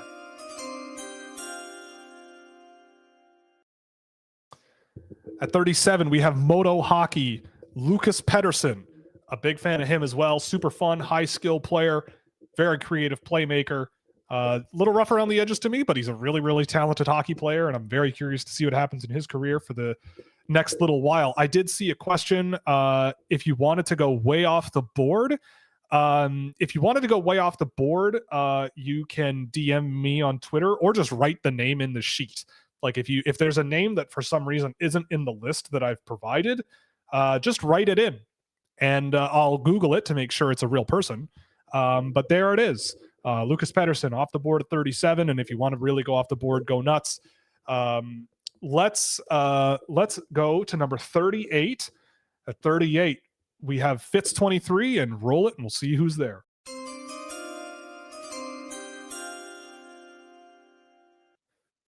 All right, at pick number 38, we have Cole Hudson. Cole Hudson of the United States Development Program, brother of Lane Hudson, now off the board. I thought Cole Hudson had an excellent under 18. I think he's a player who's just gotten better and better over the course of the season. And honestly, in this range, if the team was really feeling intrepid and confident in him, then I certainly could see it happening. So Cole Hudson off the board to number 38, and Fitz 23 has now come away with Anton Salayev and Cole Hudson.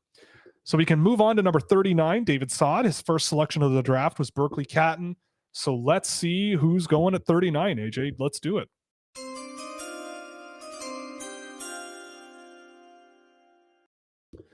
Number 39, we have from the Waterloo Blackhawks, Mr. Johnny Mustard. The man, the myth, the legend, the only person I think I've ever heard of named after a condiment.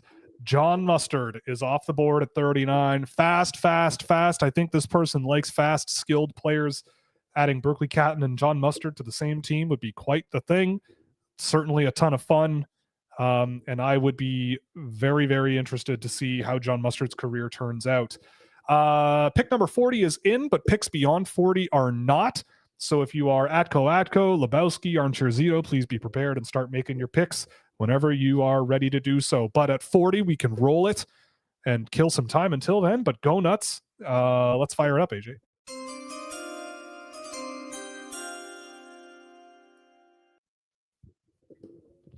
All right, pick number 40.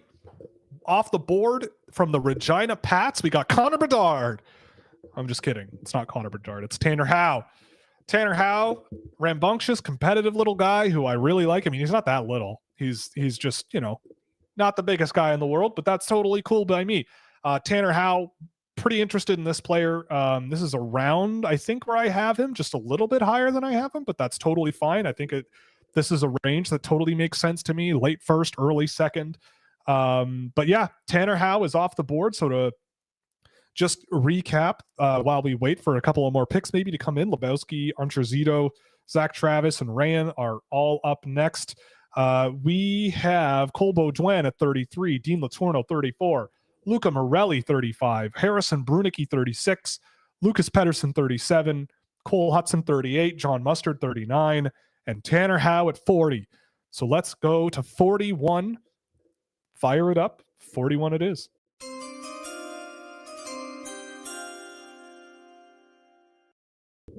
At 41, we have Charlie Alec.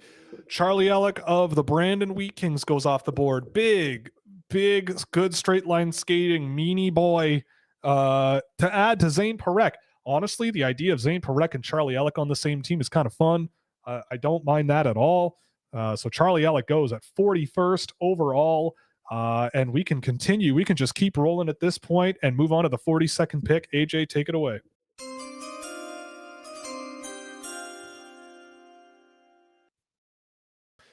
All right, at 42, the first selection for Mr. Lebowski was Consta Hellenius at 10. And at 42, we've got EJ Emery, another solid performing player from the U18s, big mobile guy, certainly an athletic freak.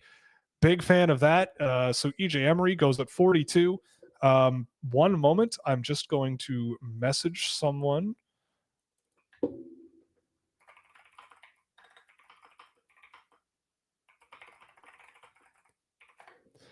And yeah, so at 42, we got EJ Emery going off the board, combining that with Consta Hellenius, nice, heavy physical team. Not bad. I like it. All right, we can go to 43, AJ. Let's do it. 43 is up.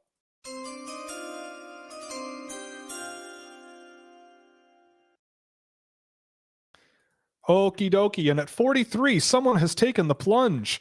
We now have from HIFK in Finland, formerly of TPS in Finland, the best 13-year-old hockey player you've ever heard of in your life, Aaron Kiviharju goes off the board at number Wow, 43. you really did that to him, eh? What? You really went out. Everybody there was with calling him a top 3 pick like 8 months ago. That's true. But anyway. But yeah, Aaron Kiviharu at 43 is off the board. Interesting selection. So there's a question also, Kyle. If you select in column E, it should automatically fill out column C at the bottom. That's it. That's all you need to do.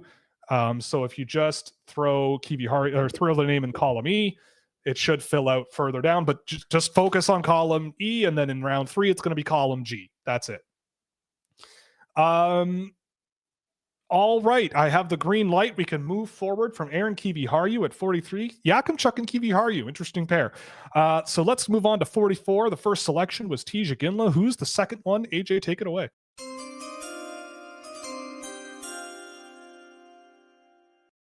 We have from the Prince Albert Raiders. We've had a few people ask about if he's been picked or why he hasn't been picked, and maybe this person can answer the question for you.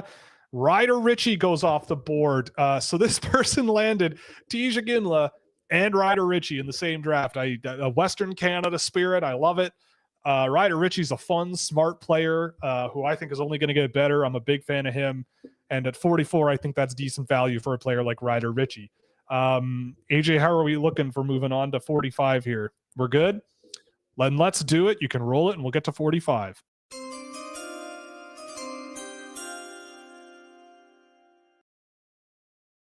Okie dokie. With the 45th overall pick, Ray Ann, who drafted Michael Bronseg-Nugard in the first round. I think there's a theme here with him. Knowing him, I feel there's a theme because he went out. He went out and drafted Herman Truff. Herman Truff from HV71 in Sweden. Big, heavy guy. I was speaking to someone today about him. I love him. I think he's a ton of fun. He's exactly the kind of nasty jerk that I love. Big fan of Herman Truff, who's got some skill and some finish to him as well. Big fan of him. And at 45, I think that's a decent pick. I had him in the back of my mind going into my second pick of the draft. Poor David Phillips. Rayanne told me before the stream he wanted to take Herman Truff just to hurt David Phillips. Yeah. Sorry, Dave. I'm there with you. I wanted him. If I knew he wasn't likely making it to me, but anywho. But yeah, Herman Truff goes off the board at 45, so we can move on to number 46, AJ. So give the people what they want.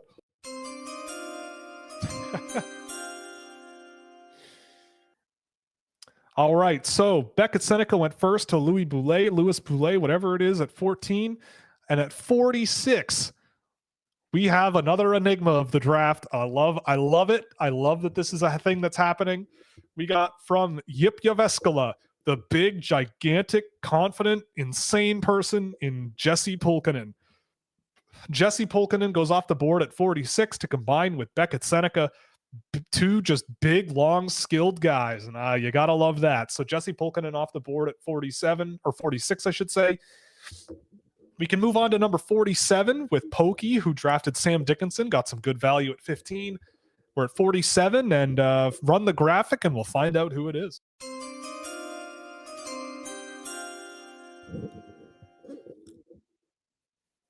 Oh, buddy. Another really good value pick here from the TPS program, but he didn't abandon them for HIFK. I'm kidding. I don't actually care that Kiviharu left. But anyway, Emil Hemming is off the board. TPS winger, big, physical, skilled guy. One of the only players left that was in my first round. So Emil Hemming goes off the board at 47, and adding him with Sam Dickinson, I mean, I think that's two really, really solid picks. I don't know what else to say. Hemming's a good player. He's got a good shot. I think there's growth potential in his game, and yeah, pretty interesting. How are we looking on 48? Yeah, we're good. All right, 48. Let's roll it and finish out this batch of 12 selections. Go nuts. Oh boy.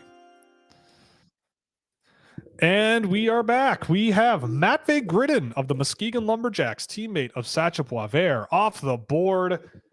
Matvei Gridin goes 48th overall. Matvei Gridin being added with Liam Greentree, two very interesting players that, I don't know, maybe able to complement each other pretty well one day. They're pretty nice. But I mean, Matvei Gridin at 48, pretty interesting call. I have him a little lower than this, but that's totally cool. So yeah, let's do a recap of the last 12 picks while we get set up for the next 12. We got Cole Baudouin going 33, Dean Letourneau at 34, Luca Morelli 35, Harrison Brunicky joining the stable with Caden Lindstrom at 36. We got Lucas Pedersen with Zeev Buyam at 37, Cole Hudson and Anton Salayev at 38. There's a pair. We got John Mustard at 39 with Berkeley Catton at 7. We got Tanner Howe at 40 with Cole Eiserman at 8. Charlie Ellick at 41 with Zane Parek at 9. EJ Emery at 42 with Konsta Helenius at 10. Aaron Kiviharju at 43 with Yakimchuk at 11. 44, Ryder Ritchie, and he's combined with Tijik Inla at 12, and I love that. Herman Truff at 45 with Michael Bronseg-Newgard at 13. Love that too. We've got Jesse Pulkkinen at 46 with Beckett Seneca. Emil Hemming at 47 with Sam Dickinson. Another big one. I love that. Matvei Gridin with Liam Greentree at 48. And we got 49 ready to go, right? So let's fire up number 49. See what's going on here.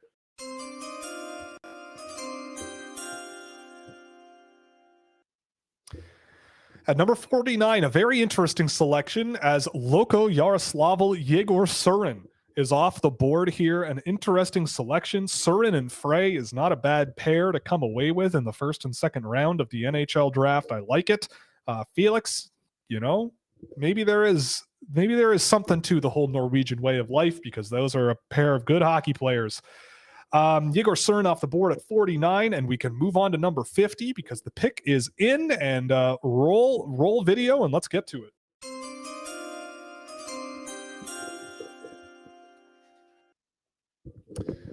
From the Växjö Lakers of Swedish junior hockey, we got Cam taking Leo Saline Valenius along with Nikita Artamonov, two solid players. Really, really interesting.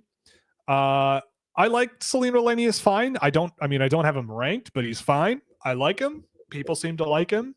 He's an interesting player. I think he brings some good NHL tools, and at 50, sure, go nuts. All right, we have the green light to move forward to number 51. So 51st overall are their first selection. Salty Wings and Avs fan was Trevor Connolly. And fire away, 51st overall. Let's see.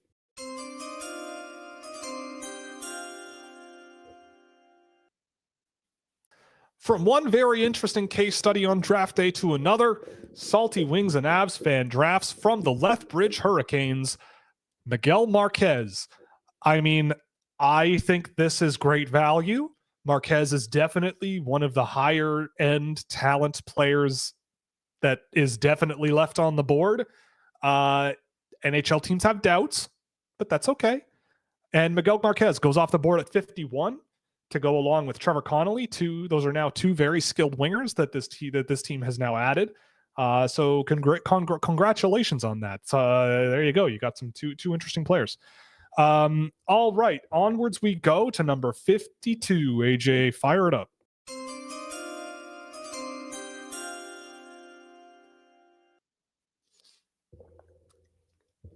Just up the highway from me, the Ottawa 67s, and by just up the highway, I mean that in Canadian terms, 5 hours. We've got from the Ottawa 67s defenseman Henry Muse. Henry Muse comes off the board. Really, really interesting player. Super high-end brain. Definitely a lot of growth potential in his game. A very, very interesting player who I've come a little bit of a ways on over the course of the season. I have him a little lower than this, but Muse is a solid player with a really, really good mind for the game, and I'm a big fan of him. AJ, we got the green light. Are we ready to go? All right. 53 is next. Let's go.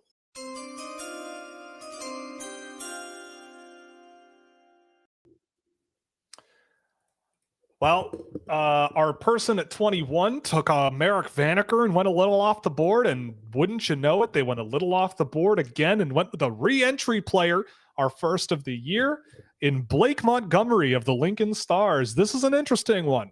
Montgomery is very big, He's got a great wrist shot. There's a lot to like about Blake Montgomery. He's a heavy player. I've seen him throw his weight around really well. He's a physical, powerful shooter. So yeah, Blake Montgomery going off the board at 53.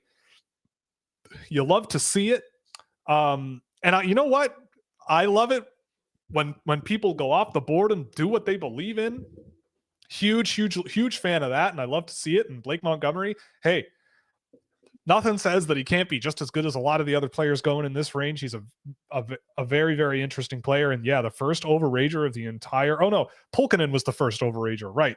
My mistake. I'm just so used to seeing Jesse Pulkkinen that I forgot he existed there. But Blake Montgomery off the board at 53. We can move on to number 54. Our first pick there was Adam Jiricek with David Phillips. And at 54, what do we have, AJ? Go nuts.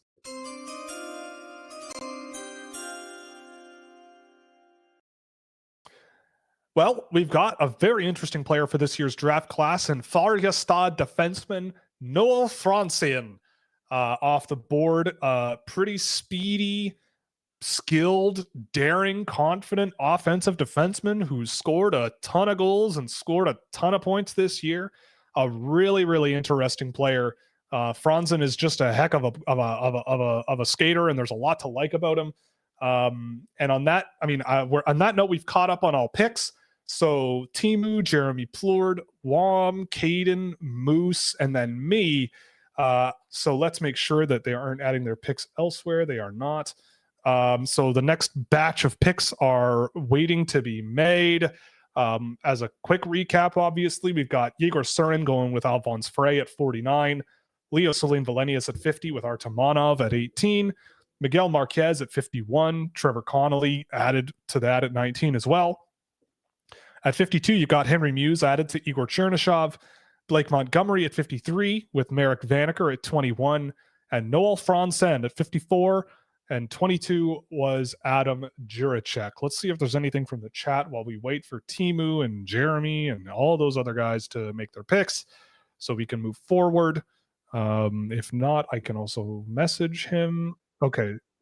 Yeah, no problem. Let me just check the chat to see if there's anything I need to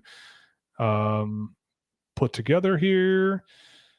Doesn't look like a whole lot, but that's okay. Okay, so let's move on. Pick number 55 is in. AJ, fire it up.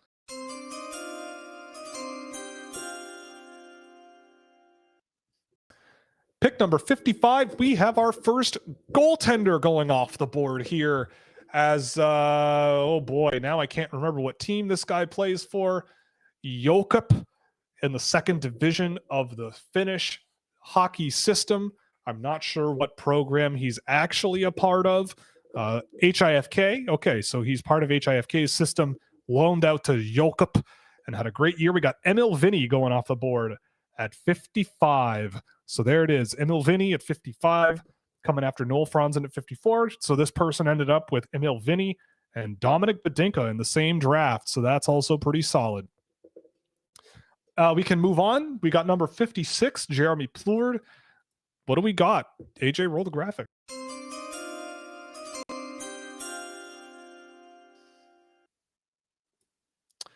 Well, at pick 56, we got a guy that I was hoping would fall to me. Big sad. I'm crying. You can see I'm sobbing tears. Clark Caswell of the Swift Current Broncos goes at 56, going along with Teddy Stiga. Jeremy is a man after my own heart, and I don't know. We'll have to see how that turns out. But Clark Caswell goes off the board at number 56. An interesting player. I think he's a really, really undervalued one this season. A really interesting player. Certainly lots to like about Clark Caswell, and there's a bit of a ways to go for him in his development.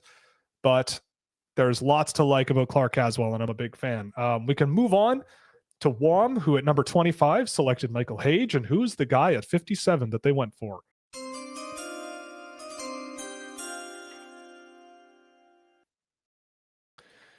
Well, I'll tell you who it was. We got Sam O'Reilly of the London Knights going off the board here.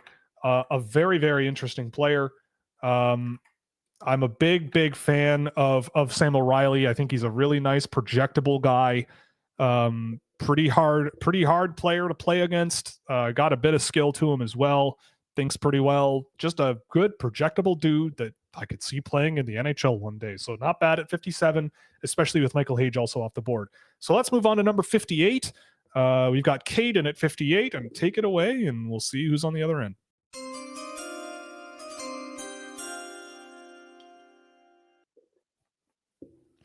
We're going back to Oshawa, another city up the road from me. A very interesting pick at 58. We've got Ben Danford going off the board. A really interesting player. Two really solid defensemen going to this person in this mock draft, with Stein Solberg at 26 and Ben Danford at 58.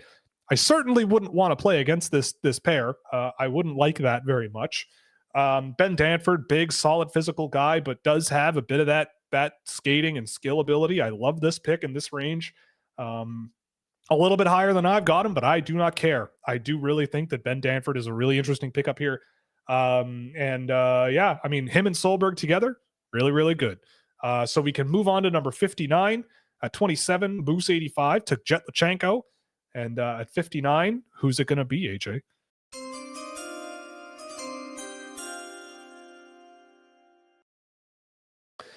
We got another goalie going off the board, one that a lot of people seem to be talking about lately with Leksand in Sweden.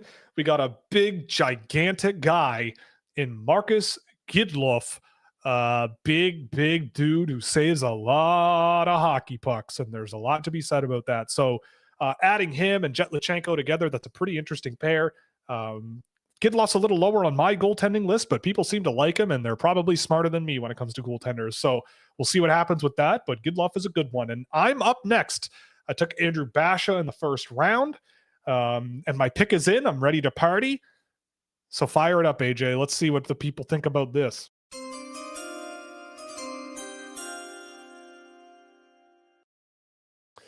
All right. I went with my gut on this. The last player in my first round that it seems like, or I think he's in my first round. I don't know. I don't have it in front of me.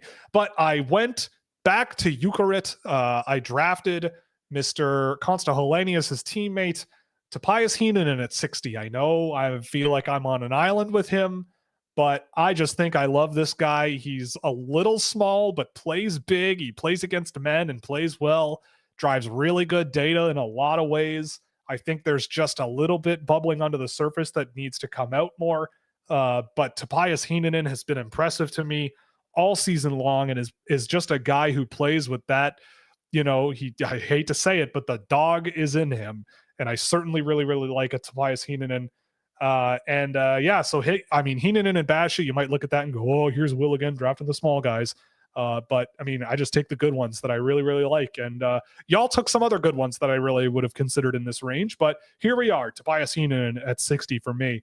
So we can move on. I got the green light for the next one. Pick number 61. 29 was Sacha Boisvert for J Mulk. And again, all the way from Great Britain. Who's it going to be at 61?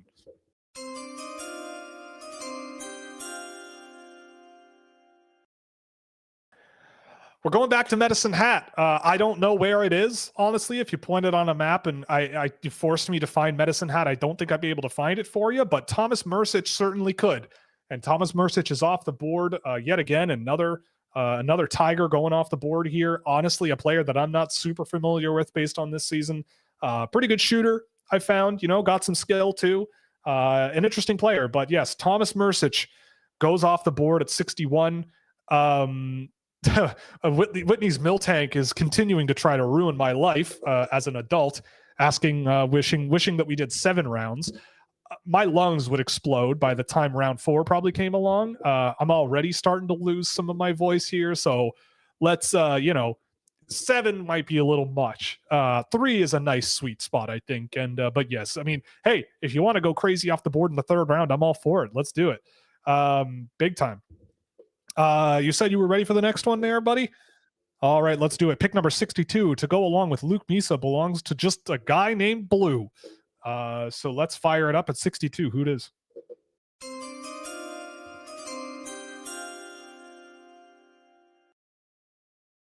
Well, that was fast, but we're going back to the Team USA NTDP for the first time in a little while. And at 62, we've got Kamil Bednarik. A really fun player, skilled. I like him a lot. Bednarik's an interesting one. Definitely a bright college future ahead for him, in my opinion. I really have liked Bednarik this season, but here he is. So Bednarik goes 62 to go along with Luke Misa at 30. A couple of really interesting players. And on that note, we can move on to number 63, where Adam D, our esteemed late guest. So thank you again for jumping on board. He added Linus Eriksson at 31, and at 63, who's it going to be? AJ, roll it.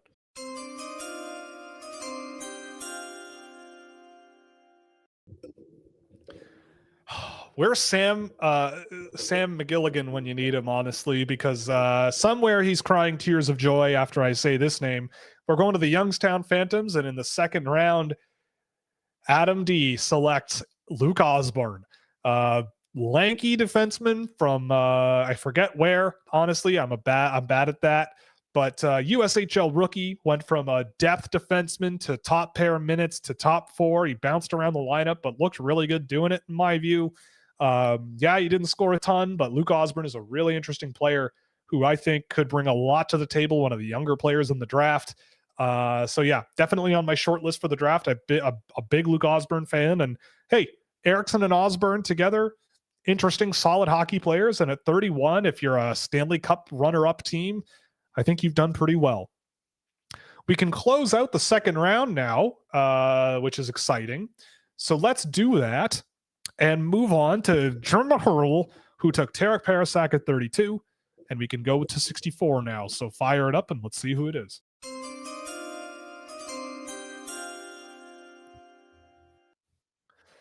We're going back to Russia, folks. We're going to the KHL from Metallurg Magnitogorsk.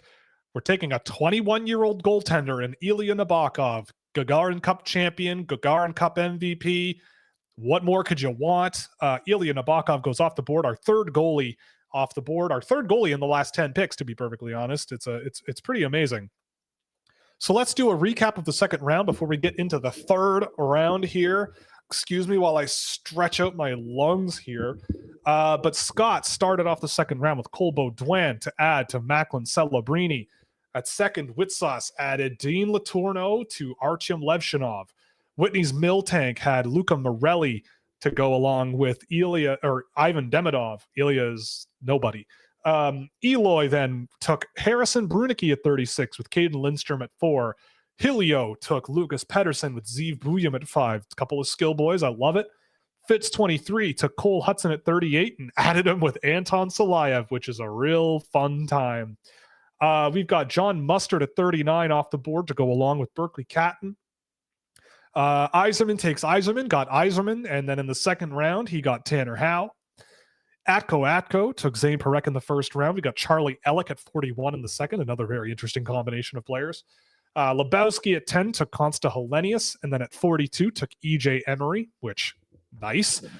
Big, solid hockey players. Armchair Zito then went ahead and selected Carter Yakimchuk with Aaron Kiviharyu at 43. Zach Travis selected Ryder Ritchie at 44 with a Ginla at 12.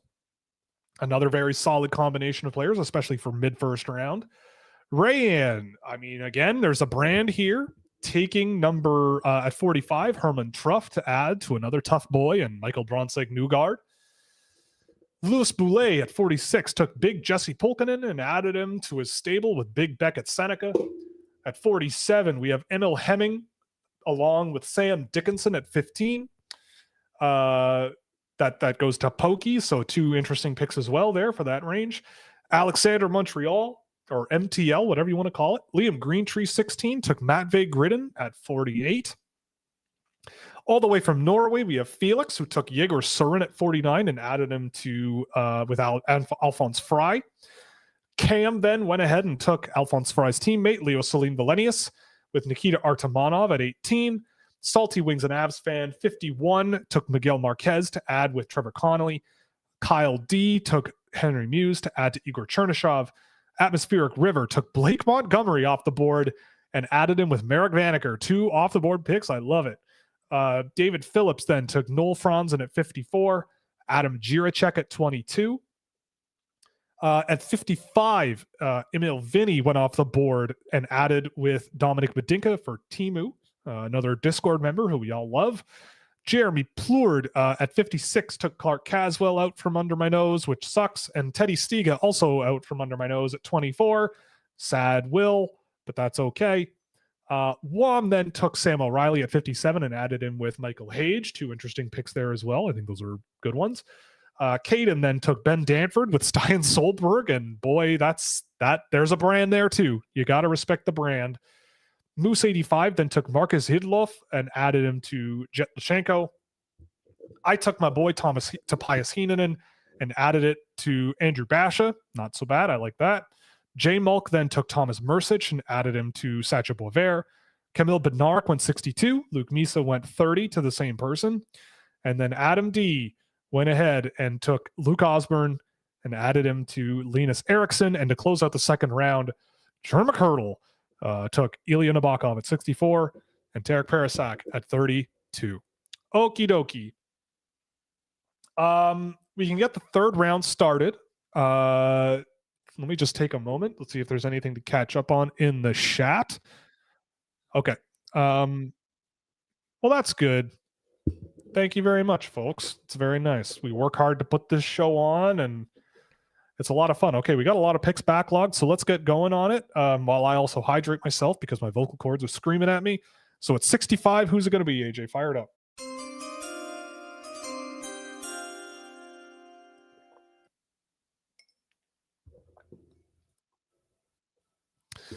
From the Czech Republic, Tigri Liberec, we have tiny little defenseman that I don't know where he's going to go in the real draft, but Thomas Galvis goes off the board at 65. Interesting player. I love him. Tons of fun to watch. Definitely brings a lot to the table. Definitely an interesting project as well. He can play pro hockey for the next few years, which is valuable. Thomas Galvis off the board at 65. And we're going to move on to number 66. What's it going to be, AJ? 66 is up.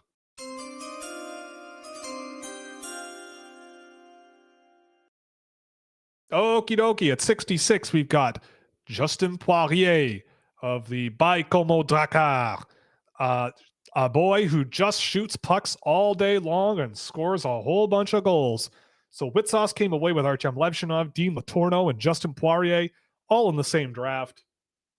So there you go. Off the board there. We can move on then to number 67. Again, Whitney's Mill Tank, just the rollout continues. Then I think this will be the last turn where there's a rollout. Ivan Demidov and Luca Morelli are off the board. And at 67, which direction are we going? So what's it going to be? Roll it.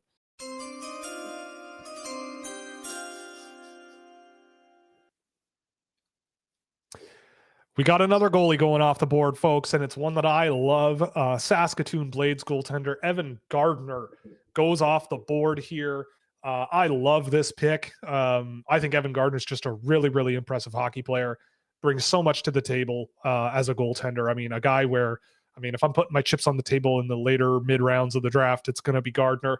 I've loved him all season, and he's a great player. And that's at 67. And your draft is now over. Demidov, Luca Morelli, and Evan Gardner. Not so bad. We can move on to number 68. To recap, this person, Eloy, has taken Caden Lindstrom, Harrison Brunicki at 36, and now at 68. What's it going to be?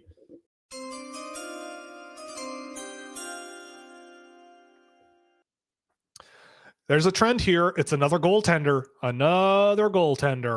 And we're going to have to go all the way to the northern tip of Southern Ontario, if that makes any sense. If you live in Southern Ontario, it makes sense. We're going to Owen Sound, where the Owen Sound attack goaltender Carter George, under 18 hero, has now gone off the board at 68 to go along with Harrison Brunicki and Caden Lindstrom.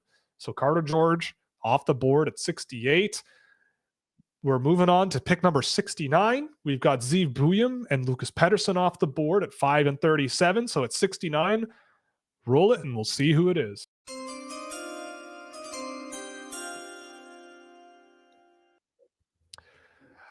I'm going to keep making the joke, hop on the 401, head up the road for quite a while, and you might end up in Kingston as long as you're driving the right direction. Jacob Battaglia goes off the board, and this is a guy that I've had in my back pocket. I've loved him since he was in AAA hockey. Just such a really interesting, skilled, big hockey player. A guy who I think with good development and good coaching can only just get better and better. Battaglia is a big guy that I really, really have enjoyed. I mean, he's not physically big, but I do really like Jacob Battaglia. Really nice pickup at 69 to go along with William and Pedersen. AJ, are we ready to move on to number 70? Absolutely. All right, number 70 is up. Number 6 went to Anton Salayev, 38, Cole Hudson. So it's 70. What's it going to be for Fitz 23?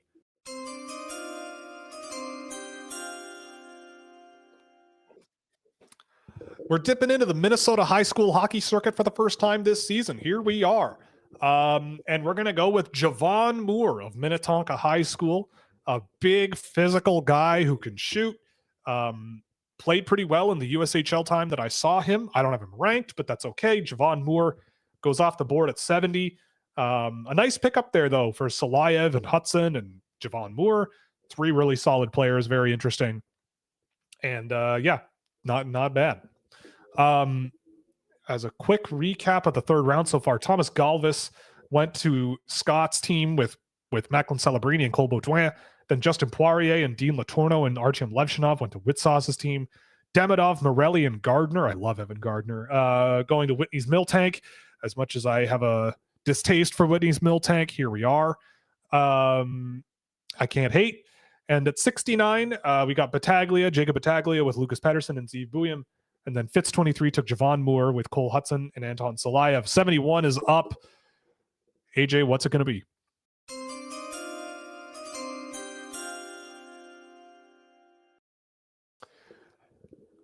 We're going with a big boy here.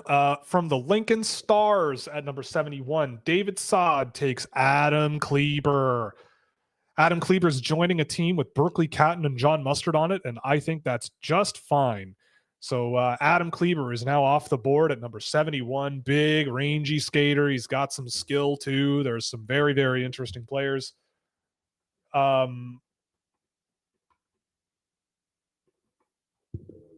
Yeah, so we can move on to number 72. To recap, at 72, Yzerman takes Yzerman. It's also taking Cole Yzerman, so there you go. Tanner Howe at 40. And at 72, AJ, what's it going to be?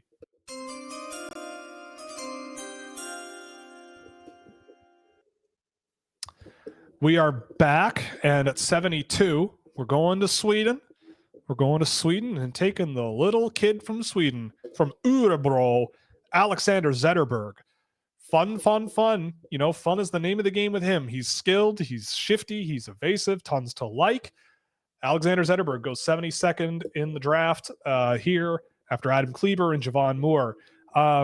We are at the end of the picks that have been submitted. So again, Atco, you are up at 73. Lebowski is then up at 74. We got Armchair Zito at 75. Zach Travis at 76. Rayanne then is up at 77. Louis Boulet at 78. So let's keep it moving. And usually we give people a couple of minutes to make their selection if they're a little slow. And then as a reminder, if the selection isn't made in enough time, the community does it for you. The community does it for you. So community, start thinking. Who can you send this person's way? Yeah, start thinking. And it's always about sabotage. If you don't show up for a pick, find the biggest, meanest player or something. I don't know. Find whoever. Maybe that's not sabotage for some people. But yeah, it's not. I can relax for a minute. I need a drink anyway. I like Sean's suggestion. Oh, okay.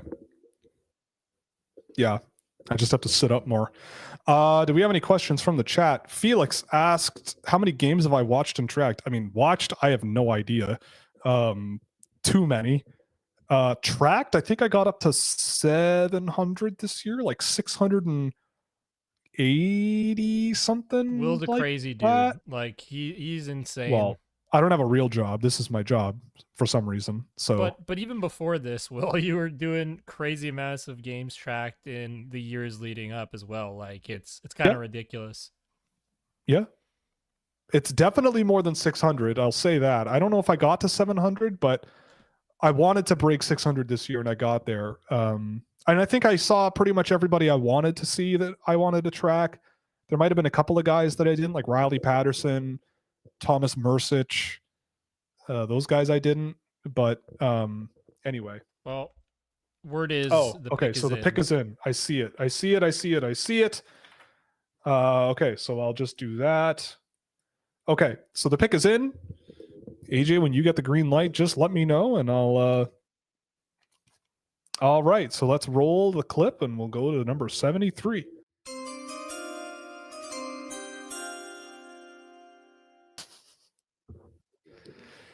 All right, we've rolled down the street, as AJ says, while his microphone is off at 73. To add to the stable with Charlie Ellick and Zane Parekh, we've got son of a famous NHL hockey player that isn't Tij Ginla. Atos Koivu goes off the board. Atos Koivu, an interesting, very smart player, plays with some really good habits. Someone's got to stop putting Gabe Eliasson in that slot. Oh, okay. Well, I got got by that then. So. Oh, you did? Yeah. Oh, well, someone posted Koivu down below. Well, I have that queued now in. Well, I don't know what happened. Something happened there because I see Eliasson pop in and then someone wrote Koivu down at the bottom below Alex Zetterberg where you're not supposed to put names. Oh, it says Gabe Eliasson. Now it says Eliasson. So let's just go with what's there now. Undo Atos Koivu, and it's Gabe Eliasson going 73rd overall. He certainly is big. He certainly is mean. And we can move on to number 74 as long as you're ready, sir. So 74th, I should have done the Steve Harvey thing at 73. I have to apologize and then do a different name. But anyway, at 74, roll the clip and let's see who goes there.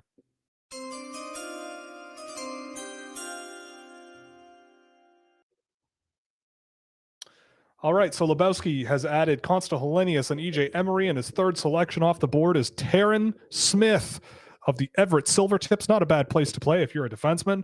Taryn Smith, skilled, creative, and shifty guy. A really interesting player. And at 74, not a bad pick. I like that. I like that selection quite a bit. Not so bad. Okay.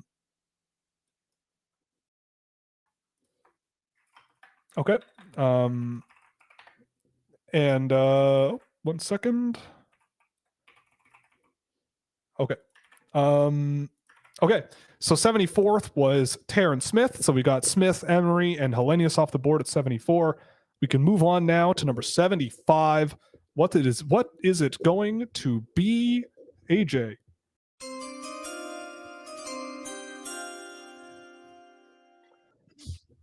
So we've got Carter Yakimchuk at 11 off the board, then Aaron Kiviharju at 43 off the board.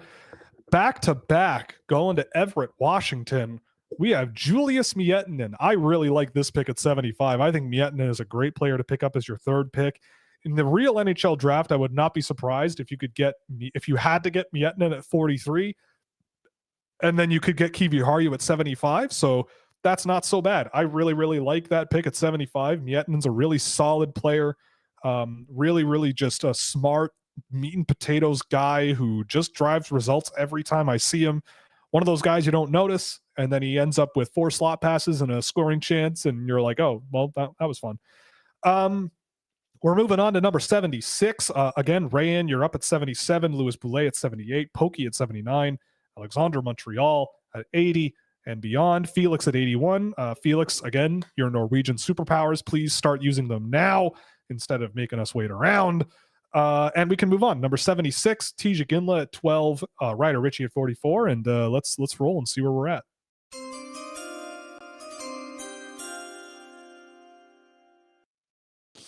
another flavor of the week recently. He's been a guy who's been getting a little bit of traction and a player that I've liked watching. Hat tip to the Elite Prospects team, because I hadn't really paid much attention to this guy until they started writing a little bit about him. But AJ Spellacy of the Windsor Spitfires, the other Windsor Spitfire that is a pretty decent hockey player outside of Liam Greentree. I've really liked AJ Spellacy. I don't know what he is in the NHL, but he's fast, he's big, he's got some good passing skill. And I've really liked him. Just a really intriguing hockey player that I think could be a maybe bottom 6 energy guy down the road. But yes, AJ Spellacy at 76 is now off the board, and we have officially caught up with all of the picks in the third round so far. So Ryan, whenever you're ready, you can add your pick. I know you're floating around somewhere. Louis Boulet at 78 is up next. After that, Pokey at 79. But let's recap the third round to this point, and then we can hopefully move on once the other names are added. We got Thomas Galvis off the board at 65, Justin Poirier at 66, Evan Gardner at 67, Carter George at 68. We got Jacob Battaglia, 69, Javon Moore at 70, Adam Kleber, 71, Little Alexander Zetterberg, everybody loves him, at 72. Big Gabe Eliasson, I think was the name here. Eliasson or Atos Koivu, I don't know, but either way, that's the pick. It's Gabe Eliasson there, so I guess we'll leave it as Gabe Eliasson unless we get some screaming from Atko, which if it isn't actually Gabe Eliasson, I totally get along. I can totally change it, and I understand. And some weird stuff happened. It happens. This is the downside of doing everything live. Then we got Terrence Smith at 74, Julius Miettinen 75, AJ Spellacy 76. The 77th pick is now in. Rayan, thank you very much. So we can jump in there in a moment while my producer prepares things. And there it is. The green light has come in. So he's got Michael Bronseg-Newgard at 13, Harmon Truff at 45. Who is it going to be at 77?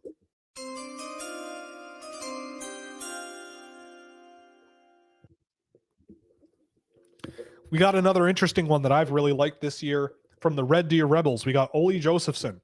I always have seen Josephson as like a Kmart brand Brad Lambert.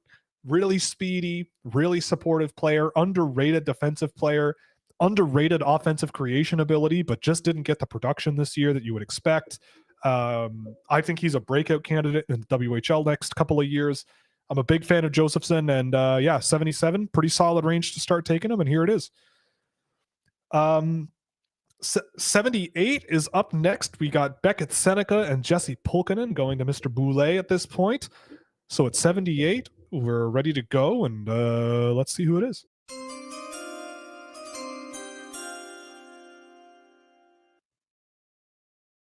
All righty, at 78, we have Ryerson Leenders going off the board, goaltender of the Mississauga Steelheads. I wish I could tell you really detailed stuff about goaltenders, but I don't really know. But anyway, Ryerson Leenders, though, does seem pretty darn good. Whoa. I thought they changed the name of Ryerson to TMU.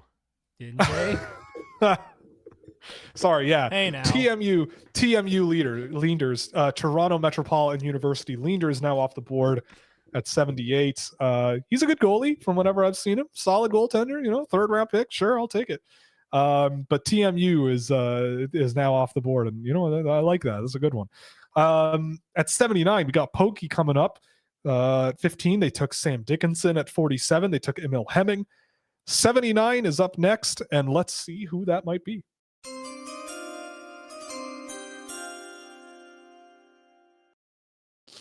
Dipping into Quebec, and he likes his players large.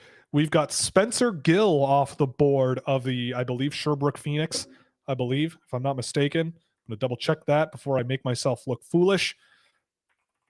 Rimouski. He plays for the Rimouski Oceanique. He is young. He's scored quite a few points. He is certainly very, very big. And Spencer Gill now off the board for Mr. Pokey, off the board at 79. Spencer Gill, very interesting. We'll have to see more about that. We'll see. Alexander Montreal is up at 80. Felix comes after. His pick is not in. Cam, Salty Wings and Avs fan, is up after that. Kyle, Atmospheric River, David Phillips, Timu, Jeremy. Get your picks ready for when they come in. And at 80, we have a pick that is in. So let's see who it is.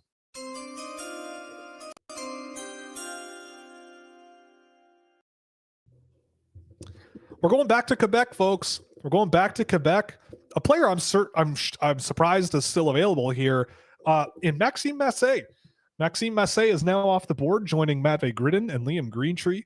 Massé is an interesting sort of power forward guy who, he's probably one of the better players I don't have ranked. But I mean, he's an interesting one. Big, resilient kid who puts pucks in the front of the net quite a bit. And I've liked Massé quite a bit over the course of this season. Up next, we have Felix. He's probably spending all his time talking to people in the chat, which we love. But got to make your picks too, bud. And you got one left, and then you're free for the rest of the night. And then we can move on to Cam, Salty Wings and Avs fan, Kyle D, Atmospheric River, David Phillips, Timu, Jeremy Plourde. Oh, okay. So he does have his pick. He's putting them in the wrong place. Yeah. Yep.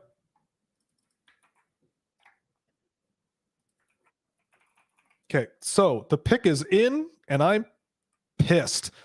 Okay. So at 81, let's roll it and find out who it is.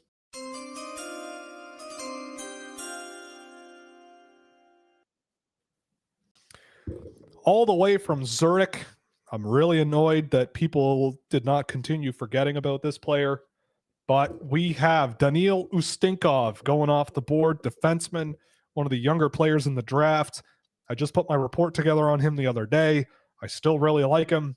Ustinkov is off the board. Really, really good player, I think. Frey, Soren, and Ustinkov is not a bad trio to end up at 17, 49, and 81 in this year's draft. A very, very interesting player, Daniil Ustinkov is.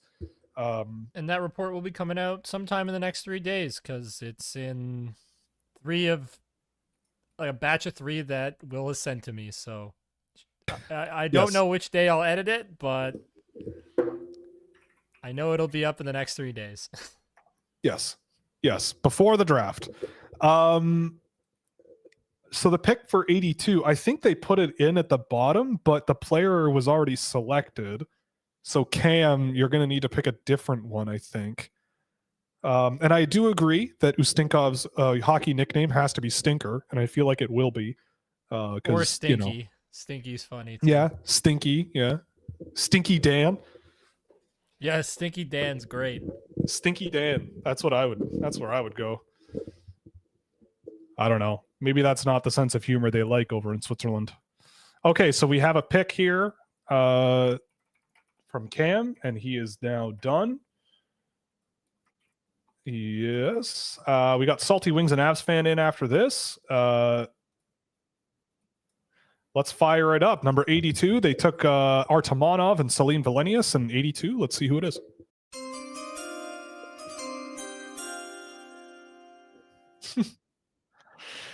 Well, we're going back to Quebec. Well, sort of. We're going to New Brunswick. The St. John Sea Dogs, big hulking winger, Eric Smateko, going off the board at 82 to go along with Quebec and Maritimes. Remember, it's sorry. Major, the Quebec Maritimes Junior Hockey League. My apologies. Mea culpa. I still think my name was better. The quasi Major Junior Hockey League. I still think that is a much better name than Quebec Maritimes. But hey, each their own. Yeah, here we are. But Eric Smateko goes off the board at 82. And it looks like our pick for 83 is in. Kyle D, you're up after that. Atmospheric River, get your pick ready. David Phillips, then also get yours ready. I got to start thinking about my pick to close this out. I'm gonna embarrass myself at this rate because everybody takes all the guys that I'm interested in. Okay, so let's fire it up. Pick number 83 is in. We got Trevor Connolly, Miguel Marquez, and who else?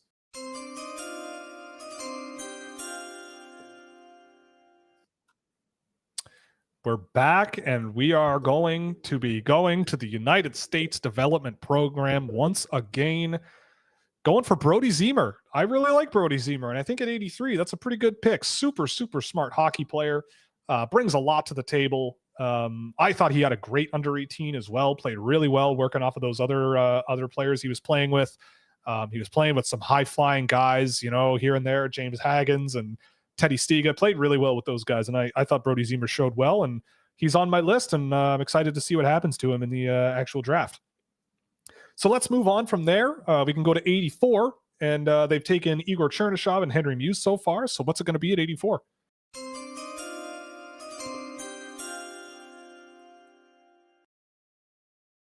Well, at 84, we've got from the KHL. You might be thinking a certain name, but I bet you're not thinking of this one. We have going off the board Artyom Shchuchinov. Oh my God, Shchuchinov. Artyom Shchuchinov of Tractor Chelyabinsk. Small, good skating defenseman who brings some intriguing tools to the game. Very, very interesting hockey player who I've seen a few times this year. He's not on my list, but I appreciate that someone picked him.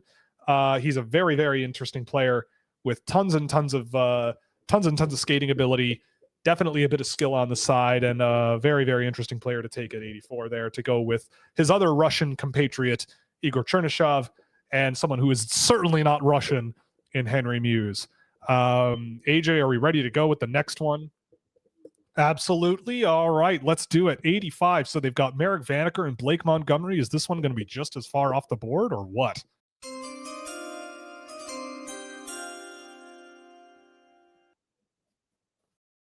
And we're back.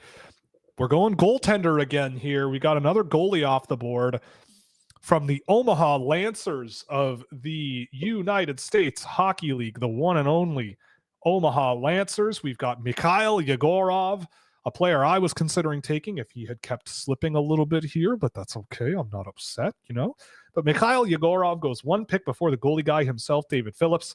Yegorov goes off the board to go along with Blake Montgomery and Merrick Vanacker.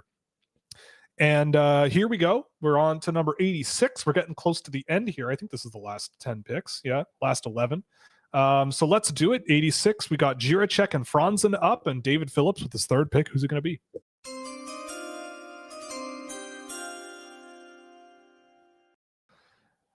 Well, we're going back to Russia again, and he drafted his third defenseman of the draft. We've got Matvei Shuravin at 86. Honestly, I get it. I watched a bit of Shuravin last night. I certainly had him too low, bumped him up quite a bit before finalizing everything. Really, really interesting skater with some skill. There's some finer details of the game that I think need a lot of work, but he's a very interesting player, and I feel like he'll just get better and better and better in Russia over the next few years. I think that's a great draft. Jiricek, Franzen, and Shuravin in those three rounds. Really interesting trio of guys. I'm a big fan of that. And yeah, Matvei Shuravin now off the board. If we're ready to go with number 87, 87th pick overall belongs to Timu. He's taken goaltender Emil Vinny, was the first goalie off the board, and Dominic Badinka at number 23. So let's go on to 87 and let's take it away. Go nuts.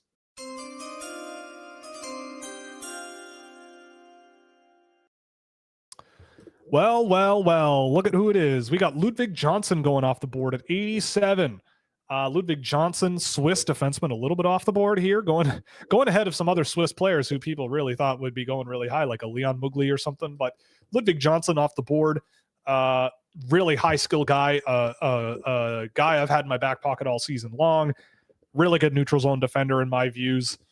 Just a really talented player who I think more realistically might be a late round swing, but I love it in the third round. Having the time of my life seeing him that high. Really, really happy with that. And with that, we can move on to number 88. We got Jeremy Plourde with his selection to go along with Teddy Stiga and Clark Caswell. So take it away. We are now up to date on picks. So Wam, Caden, and Moose 85 are up next. And then it's me with my last pick. So let's see who it will be. Fire it away.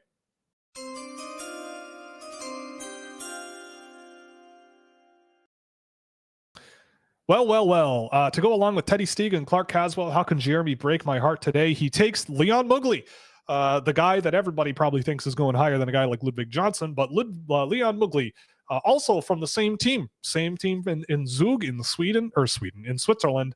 Leon Mugli, an interesting player, super skilled, really interesting vision on the ice as well. He's got some offensive pop as well. I thought he played really well at the U18s. So yeah, really good pick at 88. I think that's a really interesting one.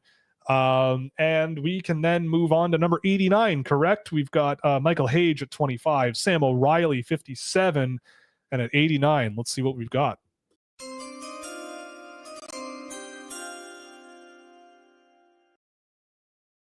We back, eh?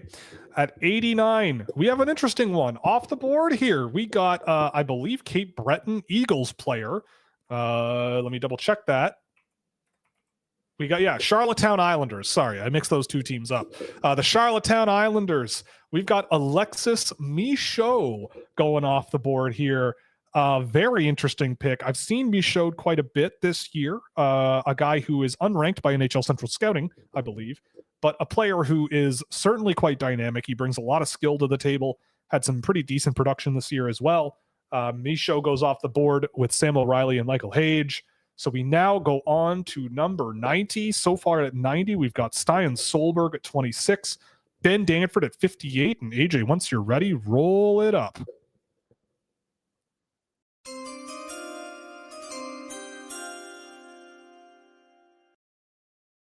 We're back, and what we are going to do, let's see here. Yeah, let's do this. Yeah, how about this?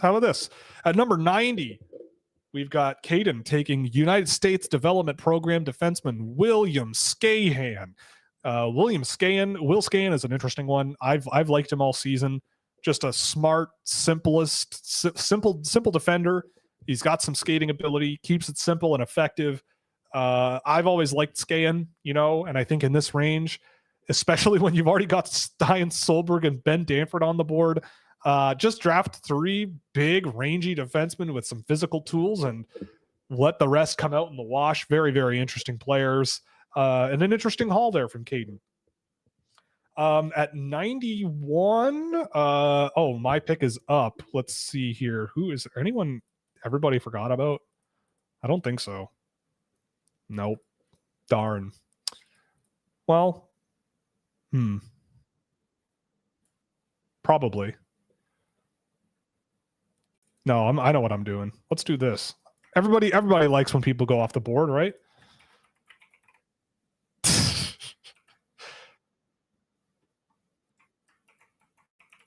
All right. I'm not going that far off. All right. At 91, we have, what do we got? Rolling it, and then we see.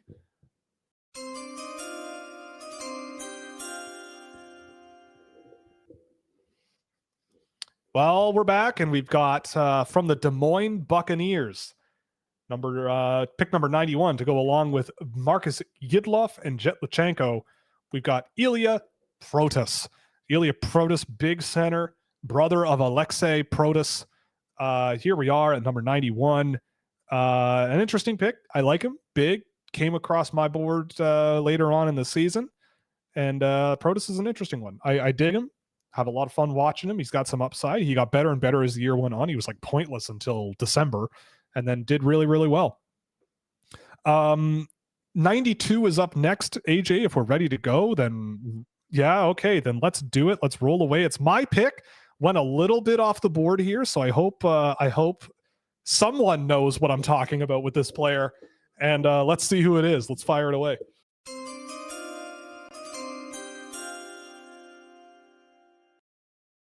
All right, we went to the Sudbury Wolves on this one, fellas and ladies and fellas, whatever you are. I don't know. It doesn't matter these days, but whatever it is, we went a little off the board here.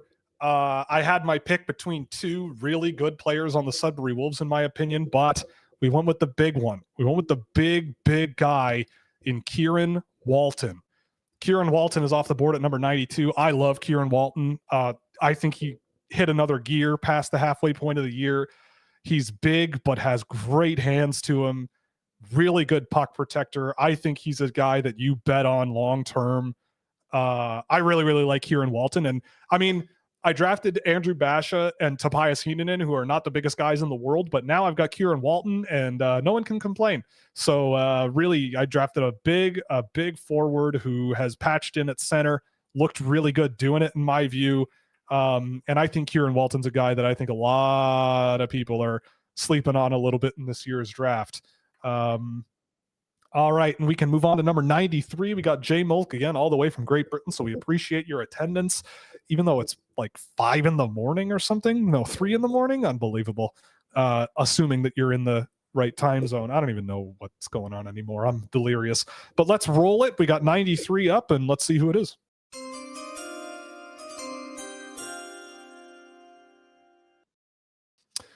All right, we're going back to Russia with one of the youngest players in the draft. We have from Avangard Omsk and their youth system and minor system. We got Timur Kol, big, raw guy who certainly can shoot the puck, is pretty raw, but I like Timur Kol. He's on my list. I've liked him all season long, and a really, really interesting player. And yeah, Timur Kol's the man. So there he is at 93. We're down to the last 3 picks, and they are all in. They are all in. Yep, where they are all the picks are in. So there it is. And we can move on to number 94. And let's see who it is. They got Luke Misa and Kamil Bednarik off the board. And who is number 3 for them?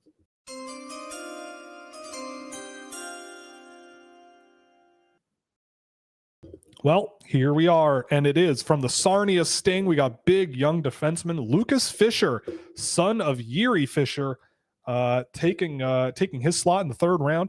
I like Lucas Fisher for a lot of the similar reasons of Timur Kol. I just don't see as much of a shooter there, but a very, very interesting player in Lucas Fisher, who is big and rangy and plays pretty physical, and a really, really interesting a really interesting pick at 94. And with that, we can move on to number 95, the penultimate pick in this year's draft. At 31, they took Linus Eriksson. At 63, they took Luke Osborne. And at 95, they have taken ... Let's see.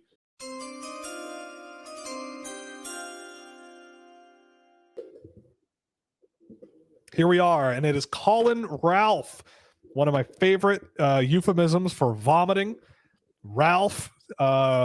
Colin Ralph of Shattuck St. Mary's is now off the board. Everybody seems to really like the big rangy defenseman in this range with Skahan and Fisher and now Ralph. I don't mind Colin Ralph. He's an interesting project, and I've liked him. He's a decent player, and I saw a couple of his the 2 USHL games he played at the end of the year, and he was perfectly fine. And in this range of the draft, perfectly fine is good enough for me. And at 96, the last pick of the draft, this person took Tarek Parasak at 32. Ilya Nabokov, the oldest person off the board in this year's draft so far, at 64. And at 96, they closed it out, and let's see who this is.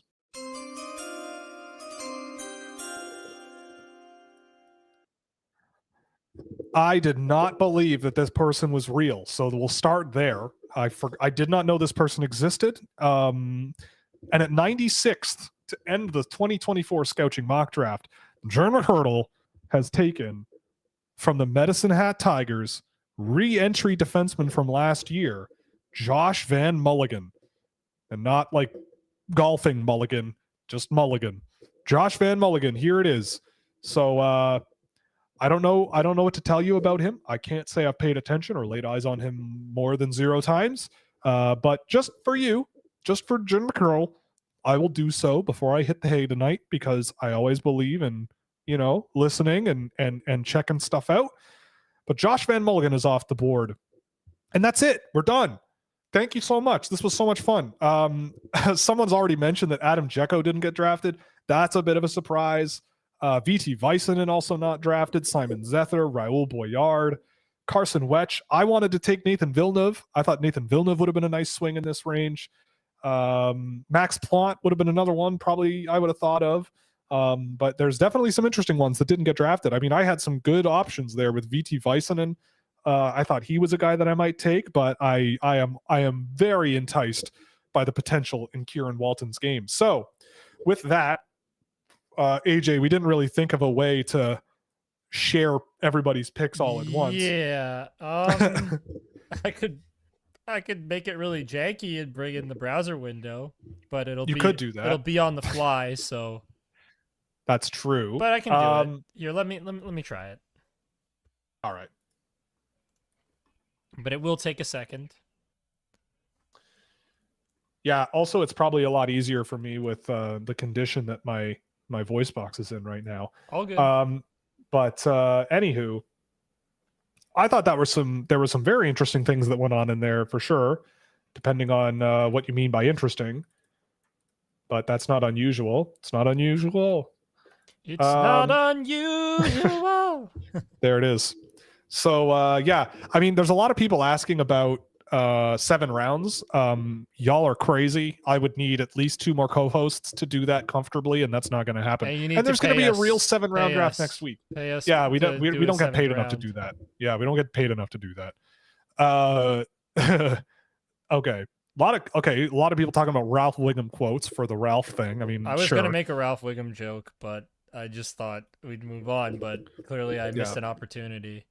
One of my favorite moments with my mother, if we want to do a sentimental moment in my life, was when I learned that Ralph was a word you mention when you vomit, or a term for it.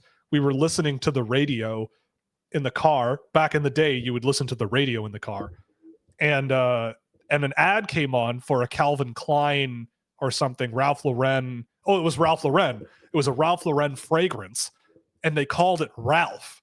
They just called the fragrance Ralph, and it was this really sultry, sensual ad on the radio, and my mom just was probably the hardest I've ever seen my mother laugh. Like, just tears while driving too, right? Like, this isn't like driving down Bloor Street in Toronto. It was crazy. She was just laughing and laughing and laughing, and every time I tried to ask her why she's laughing so hard, she could not get the words out, and she just kept saying the word Ralph like over and over again. And I'm laughing thinking about it. But then eventually, when she gathered herself, she said, "Son, Ralph is a word you use for vomit, and I can't believe that Ralph Lauren would not know that and call a fragrance Ralph." But maybe she's like, maybe I'm the only one in the world who really puts that together. But I've never forgotten that. And that was really, really always a good one that sticks out in my head. I have something. It looks very janky though at the moment. All right. Janky is good. Someone also says Rip, Koivu, and Shatan. Yeah, sure. Fair enough. Someone says Chund, right? Chund is one that, yep, that's a good one. Out west in Canada. Thoughts on Matthias Deli? I mean, he's big and can shoot. I didn't see enough of him at the U18s where he kind of like took over the game. But I don't know. It's he's, I might have to take another look at him because I know you're not a moron. All right, this is gonna look really janky, but this is how we're doing it. He's an interesting one, but I'd probably want to see him next year before I make any major judgments. Sorry, did you have a way to do it? Oh, there we go. Okay. You can zoom out your spreadsheet, right? Like if you control mouse wheel to so interact.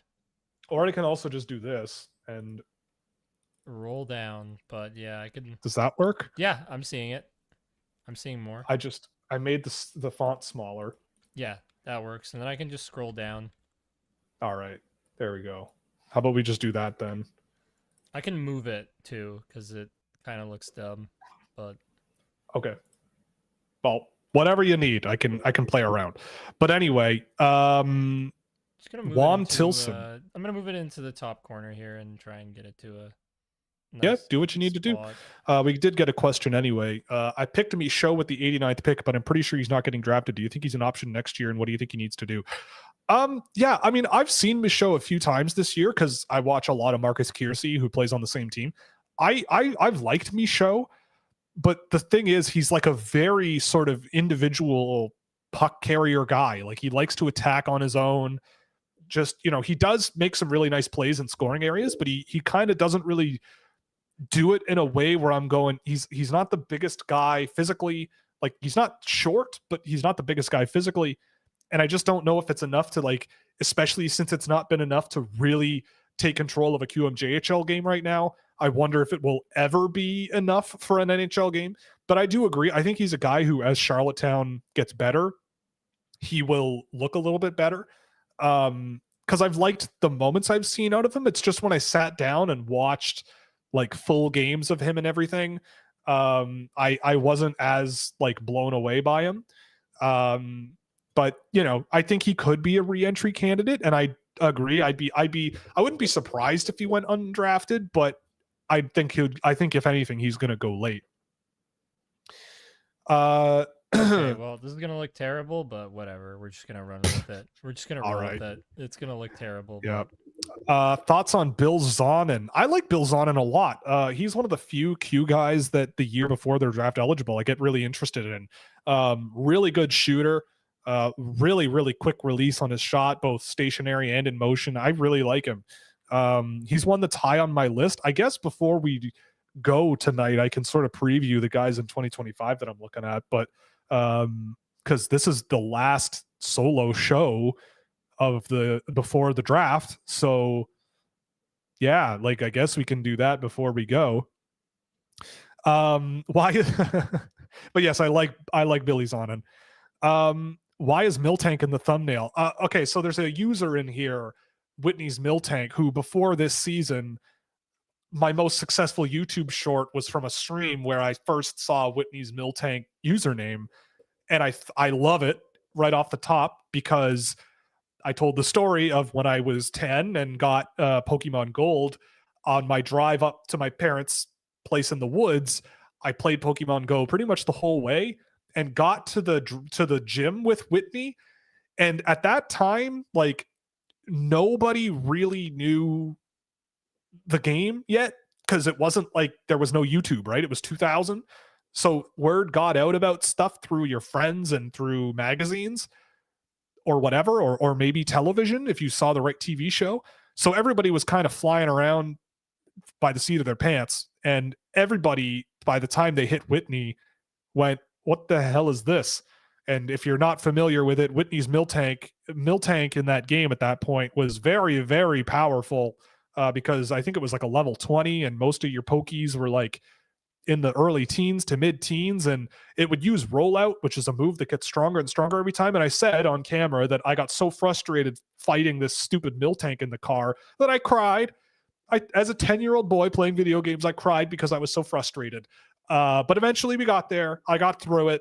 And honestly, I think that was the hardest part of the video game for me, was beating that stupid Miltank and trying to find a way around that stupid rollout move. But we got there, and so it's become lore. Thoughts on Cameron Schmidt? I really, really like him. Super talented player. He's kind of, I feel like there's a lot of echoes of like a Miguel Marquez there, where it's like you just see so much talent, but you want more out of him over a while. That's the thing.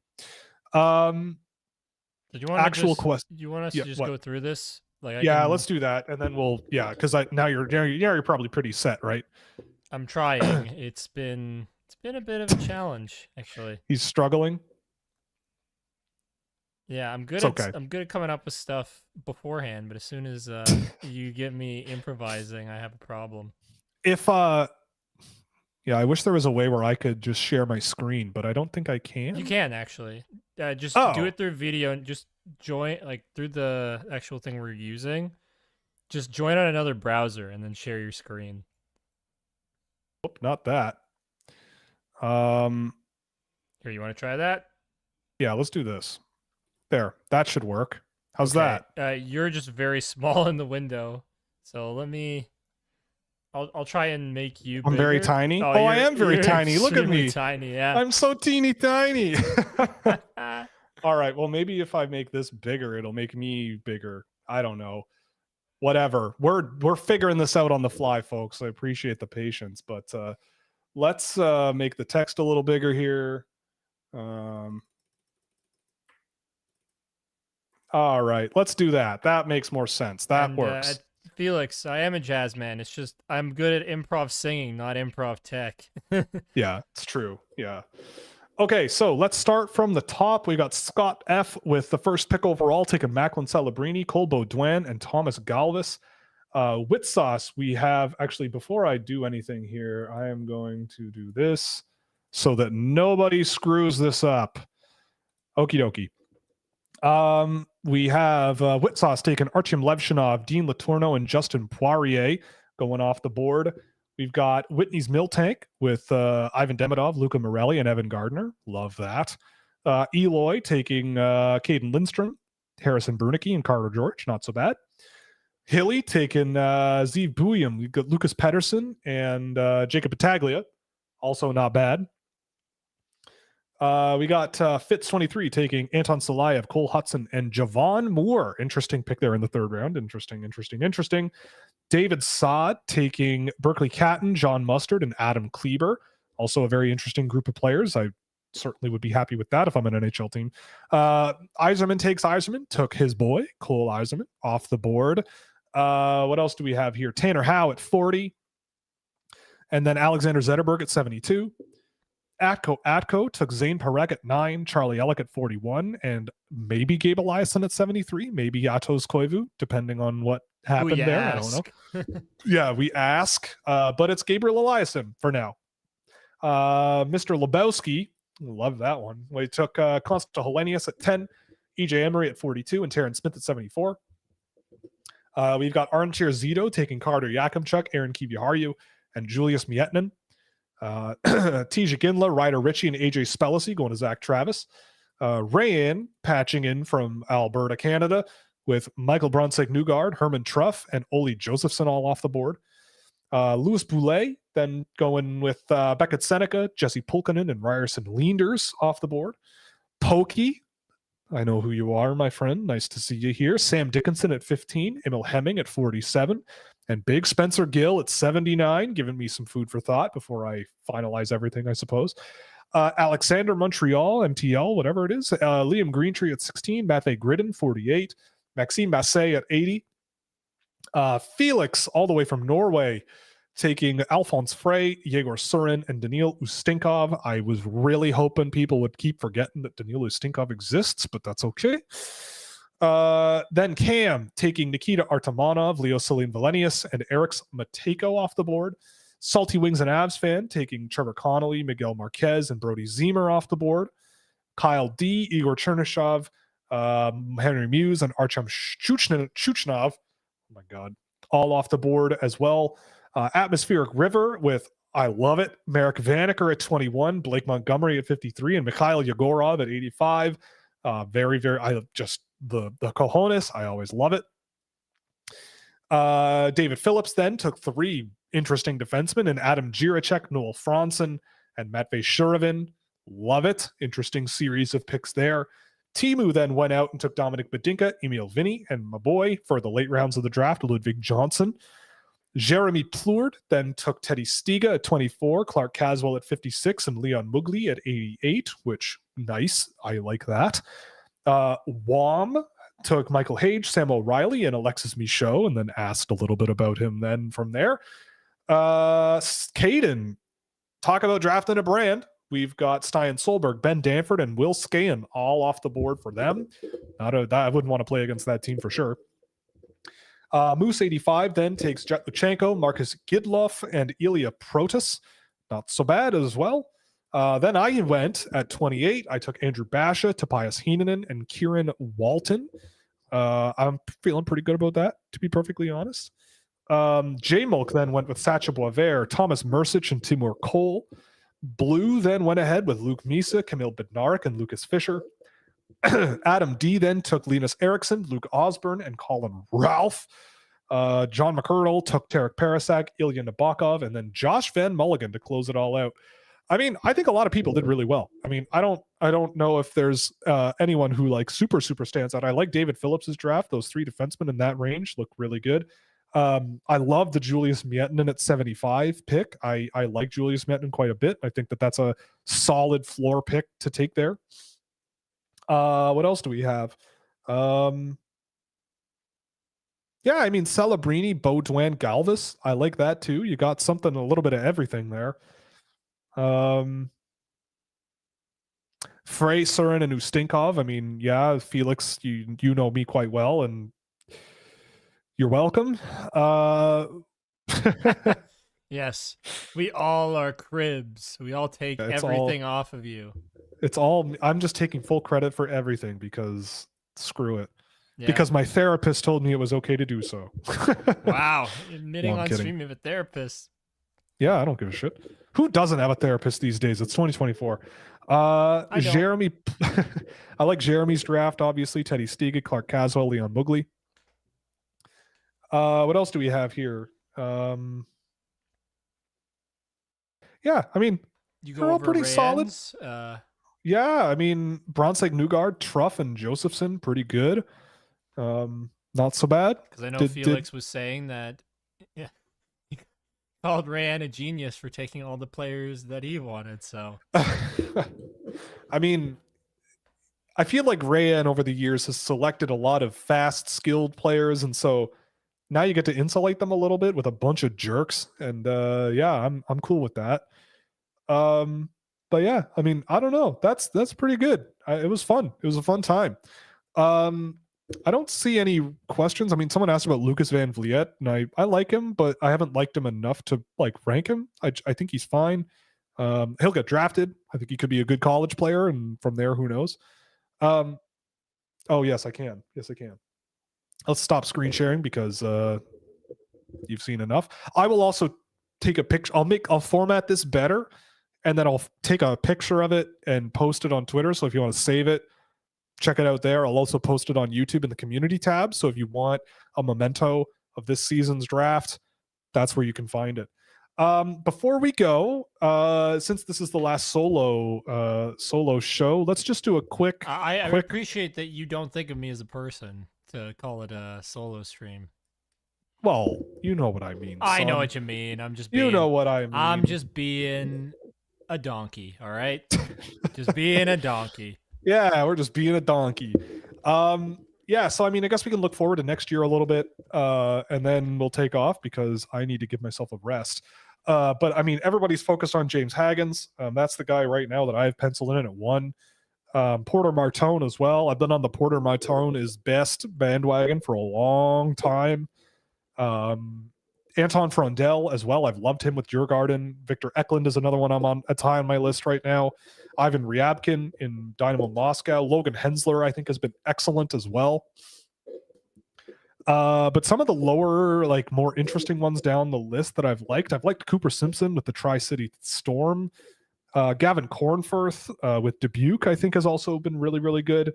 Lev Katzin with Green Bay. I've loved Lev Katzin this year. Same thing with Ben Kavan with Des Moines. There's a guy in Russia that I've liked, and I'm putting his name out there now so that in November, when I realize he's probably no good, I can look back on this. Yeah, I know that feeling. Yeah, Vladislav Ukhmilov didn't play a ton of games and didn't play a ton of minutes for Omsky Yastreby, but I really liked him whenever I saw him in games for that team in the junior league in Russia. I thought he's 6'4" and I think 170 pounds or something. So like he's a stick on skates, but I've really liked what I've seen of him. Rio Kaiser is another one that I've liked, a 6'7" defenseman in Germany, played a few games at the top division, and I thought he looked pretty good there.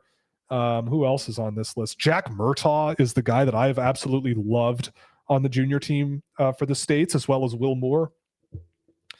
What else do we have? A little off the board. Any relationship to Oliver Moore? No. No, I don't think so. No. Probably not.